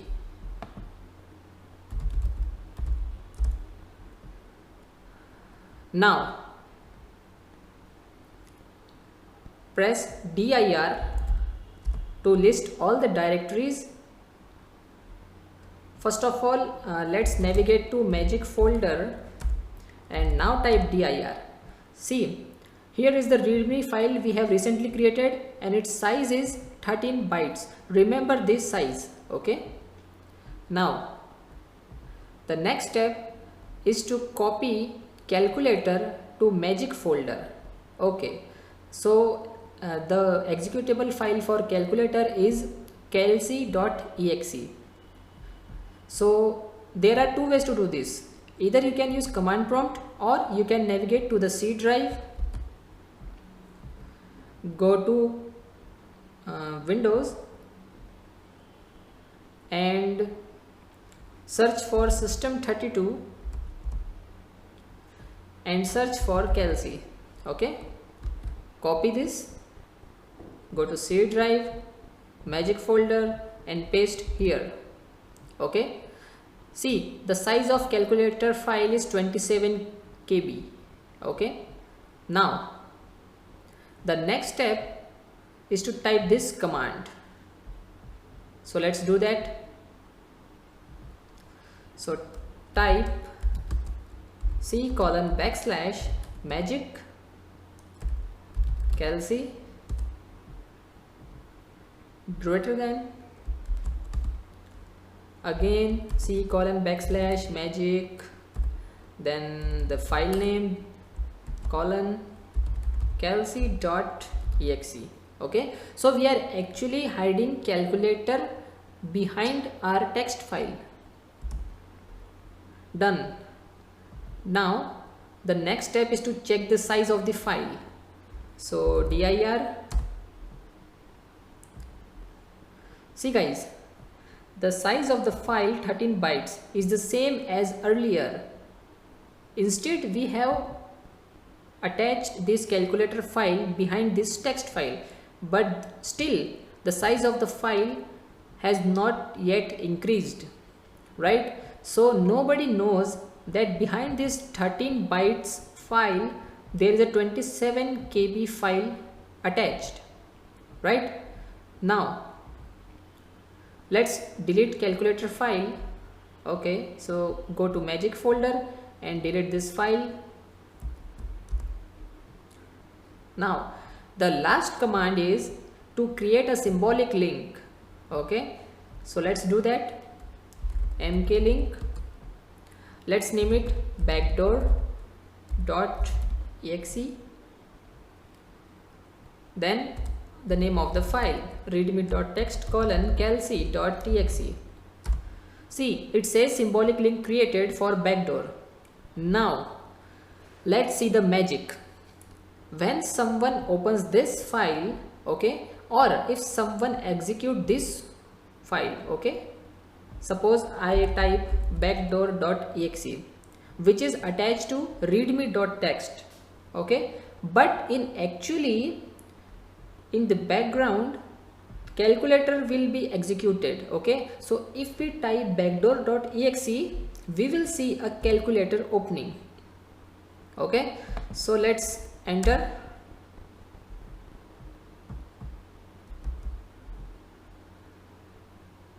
Okay, first let's check whether this file created or not. So yes, backdoor.exe is created.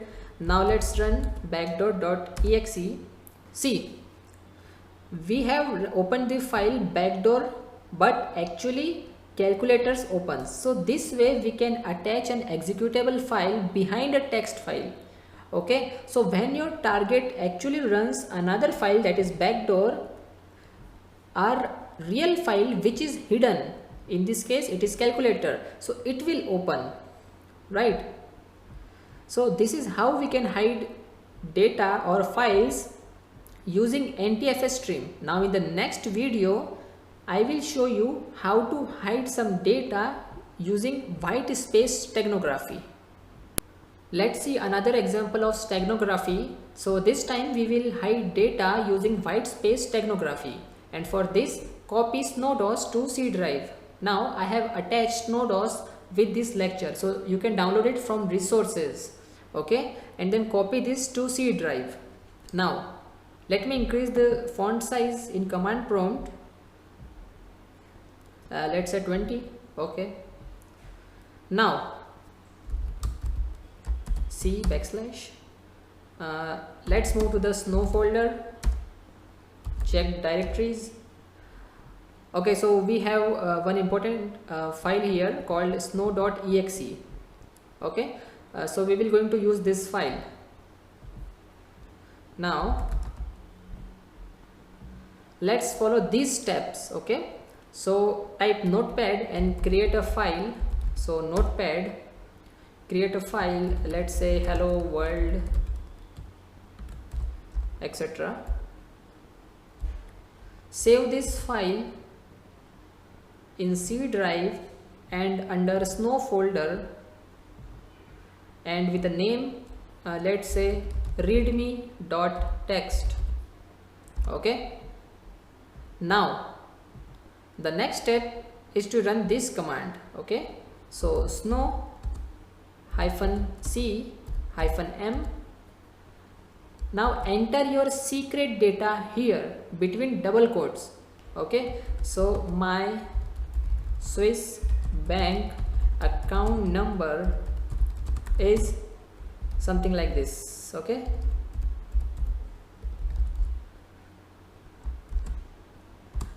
now the data between double quotes is the secret data you want to hide. Okay, and give it a password. So password would be magic. Okay, so magic is the password used to retrieve this data. Okay, this hidden data.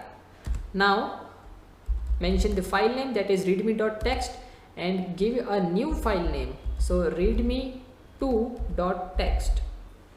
okay, now enter. Okay, so again check dir. See, two files have been created, readme and readme2, but this time you will see the size difference here. Okay, now let's open one by one. Let's open both of the files. Go to C drive and go to snow, and now let's open the readme. See, hello world and nothing else. Okay, now open readme2.txt, hello world and same thing. Now what's the difference? How would you know that there is some secret data hidden behind this file? For that, simply press Ctrl A to select all, and see the white space is selected because the data you have hidden is here somewhere around this. Okay, let's close this. Now suppose you want to extract this data. Okay, so let's see how to do this. To open the hidden data, we have to run command snow, again -C -p for password. Give the password here and then the name of the file, that is readme2.txt. Enter and see my Swiss bank account number is this. So this way you can hide data behind a white space. Okay, and by using the last command, this one, you can retrieve the data, retrieve the hidden data by using a password. Okay, if someone doesn't know the password, he is not able to retrieve this secret information, right? Now in the next video we will see how we can use different tools to hide text behind image or image behind image. Okay, in the previous videos we have seen how we can hide text behind text and how we can hide executable file behind a text file. But now we will see how we can hide a data that is a text file behind an image. So if someone open the image, he will only able to see the image and not the data behind it until and unless he will aware about it. Okay, so we are going to use two different tools for this. One is OpenStegno and other one is QuickStegno. Okay, so you can easily get these two tools over the internet, but if you don't, then I will attach both of them under the resources of this lecture. You can download it from there. Now let's open the first tool. So this is the text file. Okay, so this is the card details, card number and pin number. Okay, hey, don't copy this. Okay, now we are going to hide this data behind this image. Okay, now let's install the application. I agree, install, close. Let's open this.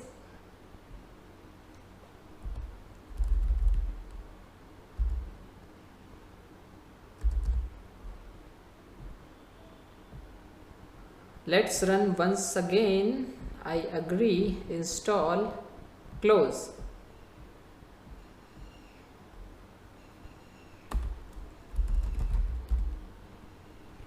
Okay, run OpenStegno.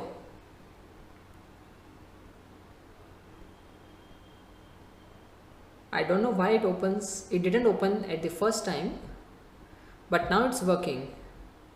So attach your message file here. Okay, and the message file is your secret data which you want to hide. So OpenStegno, this one, open. Now select the cover file. So this is the image behind which we want to hide our secret data, right? Now the third is the output stego file. Okay, so leave it to default and let's type the password. Let's say 123 and confirm password 123. Select hide data. Okay, it says please provide the value for output stego file. Okay, so let's select the island file again. Select all files. It says it accepts only .png files. No worries, we will select .jpg file as well, and let's click on hide data.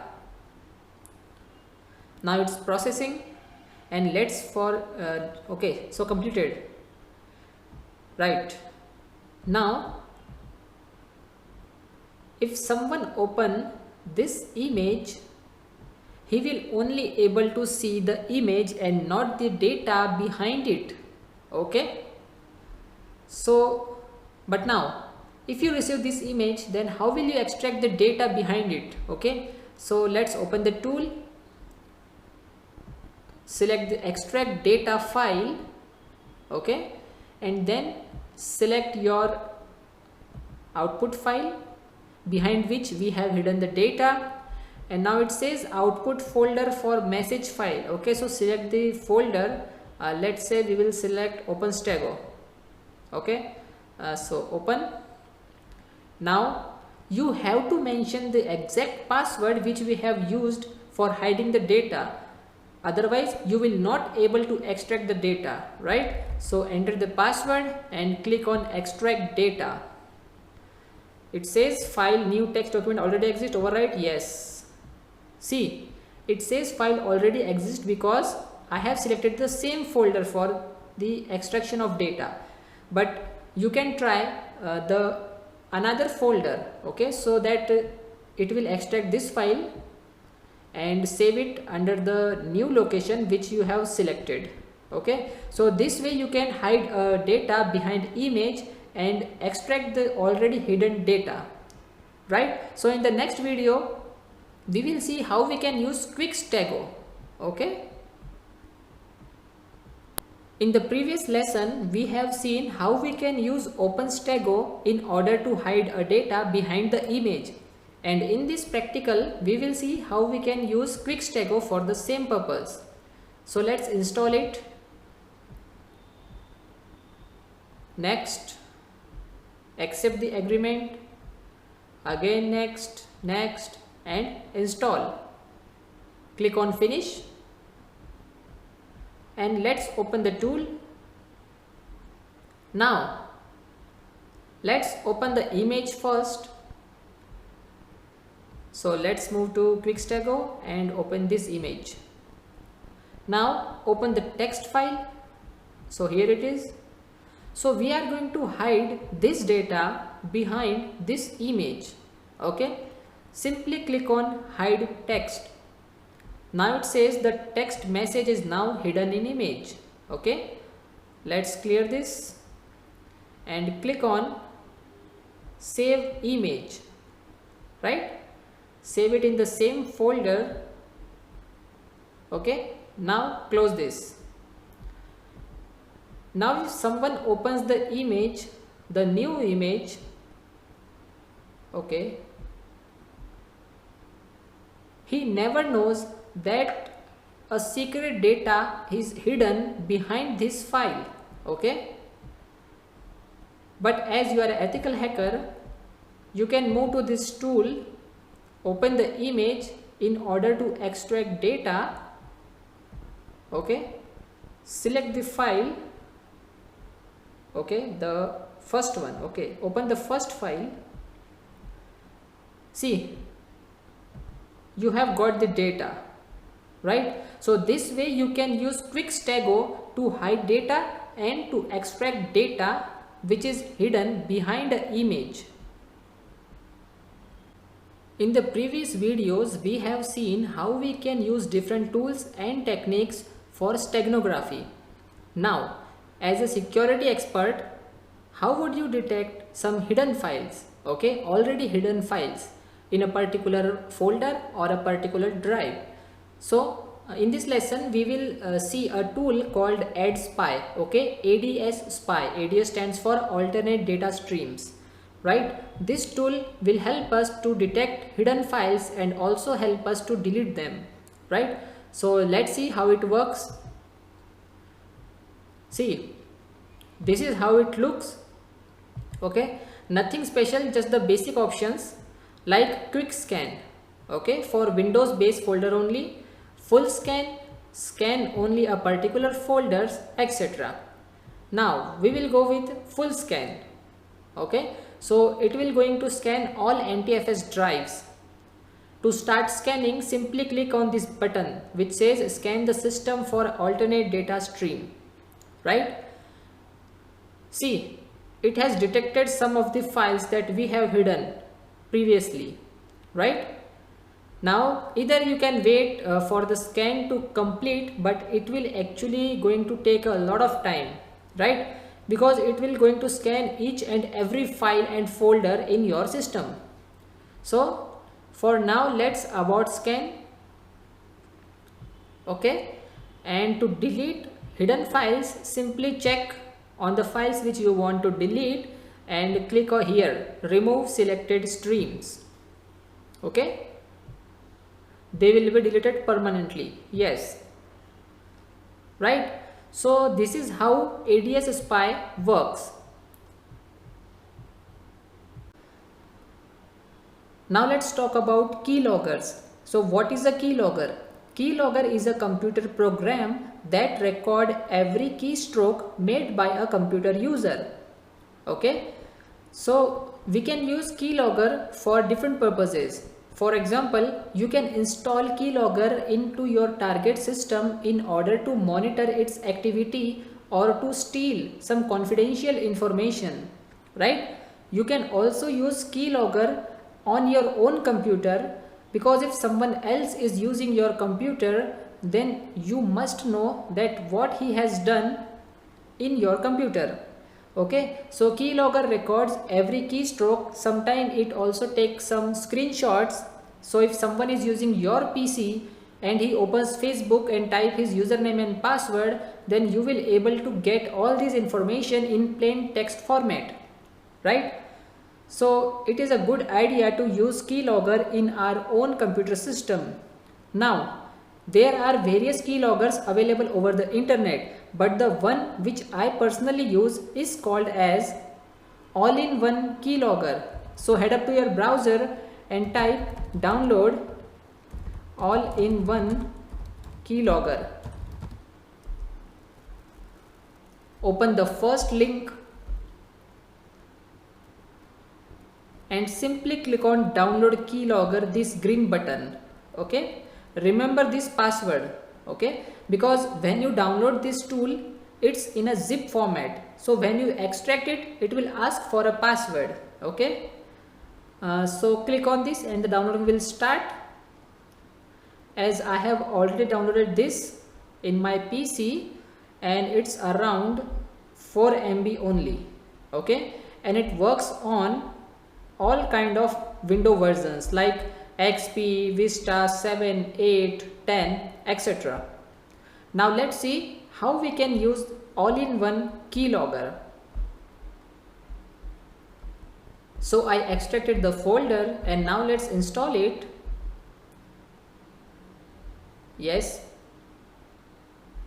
Next. Accept the agreement. Next. Okay. See, it is not recommended to use these options like create a desktop icon or create a quick launch icon, right? Because if you do, then easily any person using your computer PC will know that you are using a keylogger, right? So click on next. Again, install. Now it's installing. Click on finish.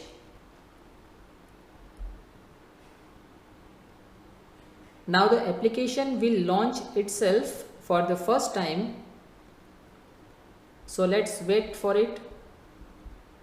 Okay, now it asks you to choose a password. Okay, now you have to choose a strong password, right? So for now, as I am performing it for the practical purpose, I am assigning a password 1234.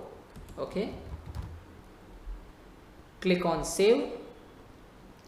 See, it says when keylogger is running, typing the password in any application will display all-in-one keylogger registration screen. Therefore, you should select a unique password that no one else would ever type, right? Now click on save. It says password must be at least 5 characters long. So okay, 1 2 3 4 5. Click on save. Now it says typing your password. Okay, again same thing. Click here, understood. See, it says trial expired because I have already used this software in the past. Okay, so click on understood. Now close this application.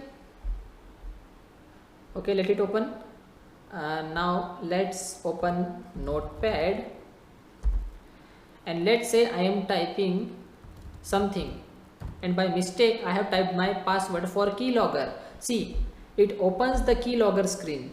Okay, now it says I have to purchase this license. Okay, let me uninstall and download it again in order to proceed with the further practical. See guys, company provide a trial period of 7 days only.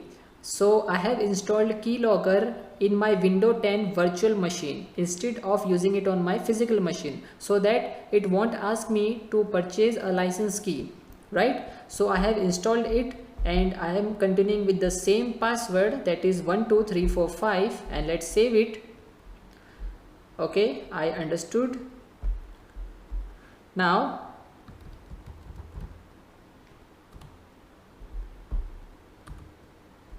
let's open an application and type 12345.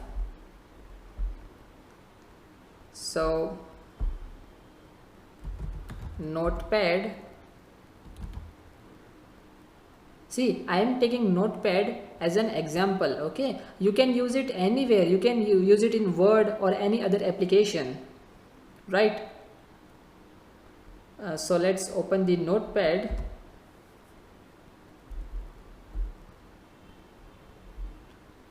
Now type the password here and let's wait for the keylogger to open. So when you open it for the first time, it will ask you to choose some general settings, right?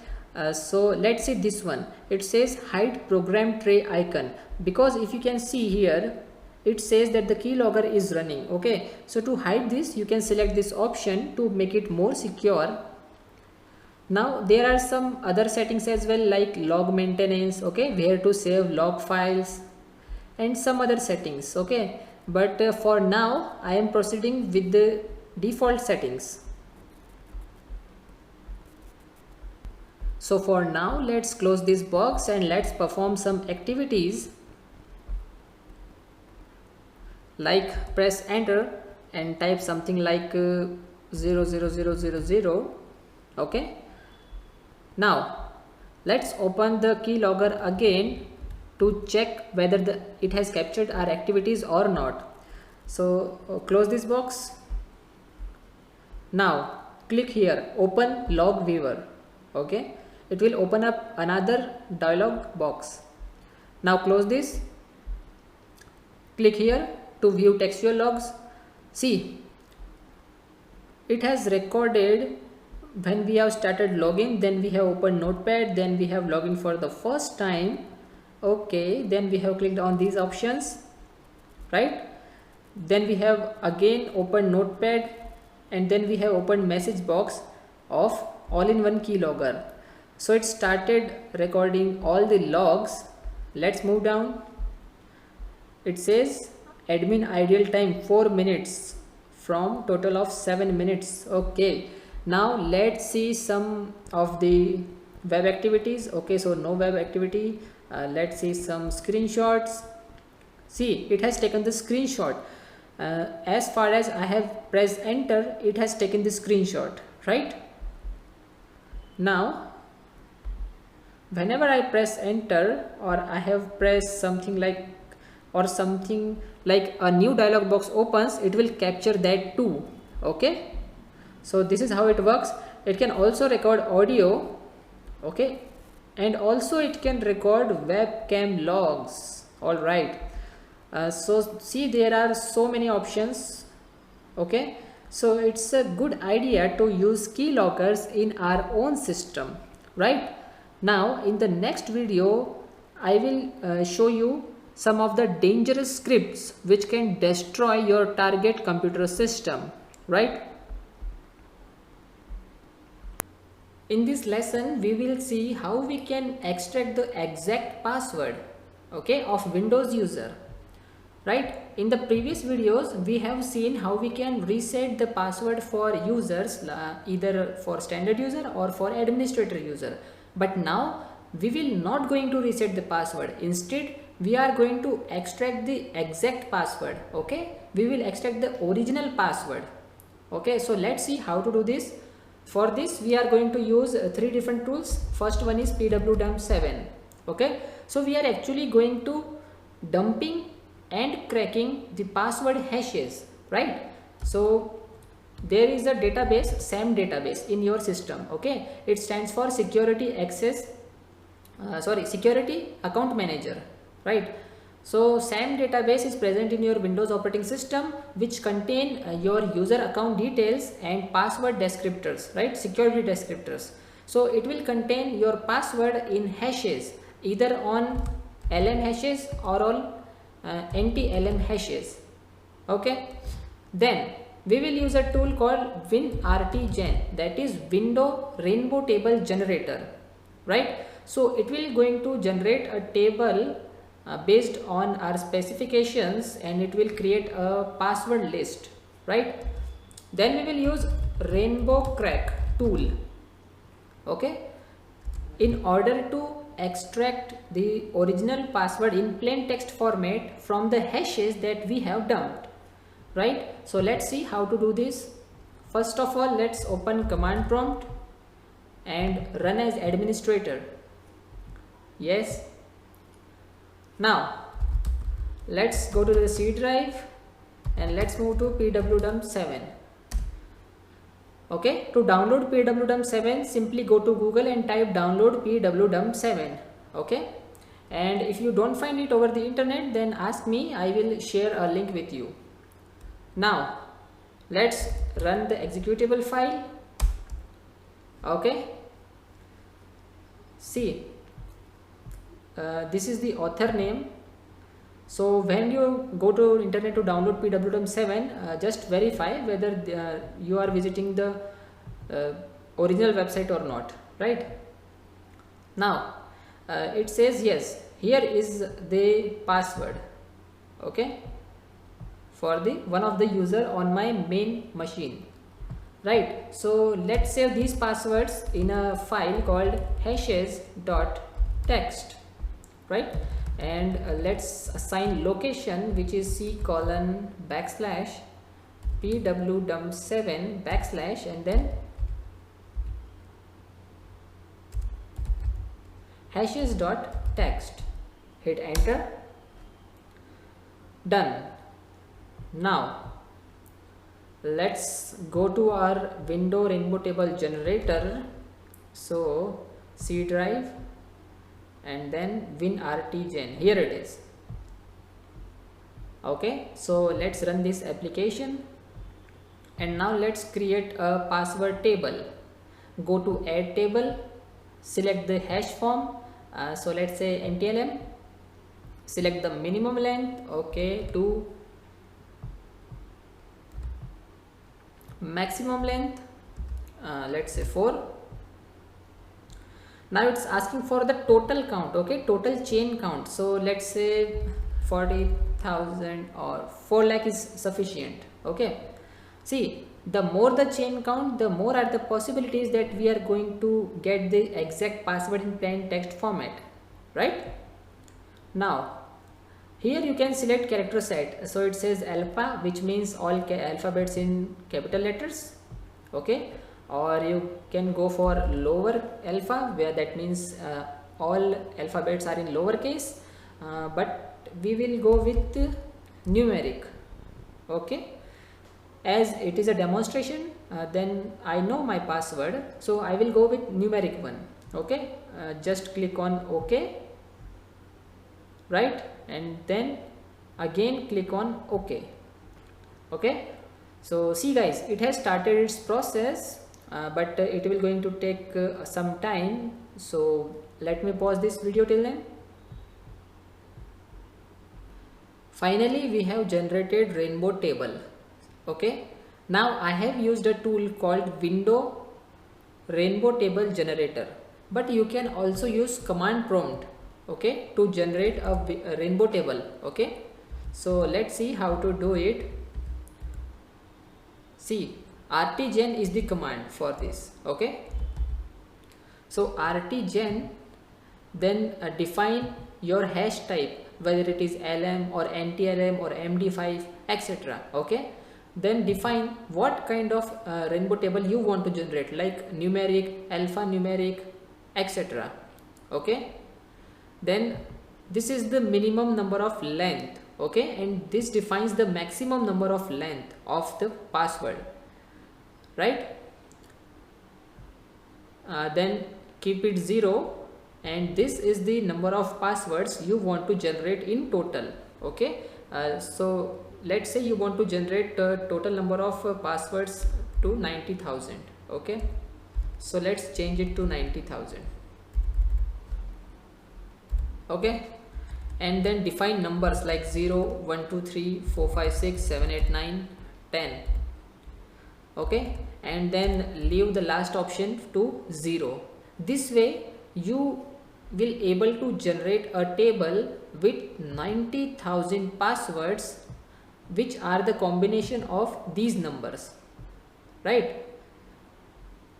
Now after generating a table, it is important to sort that table.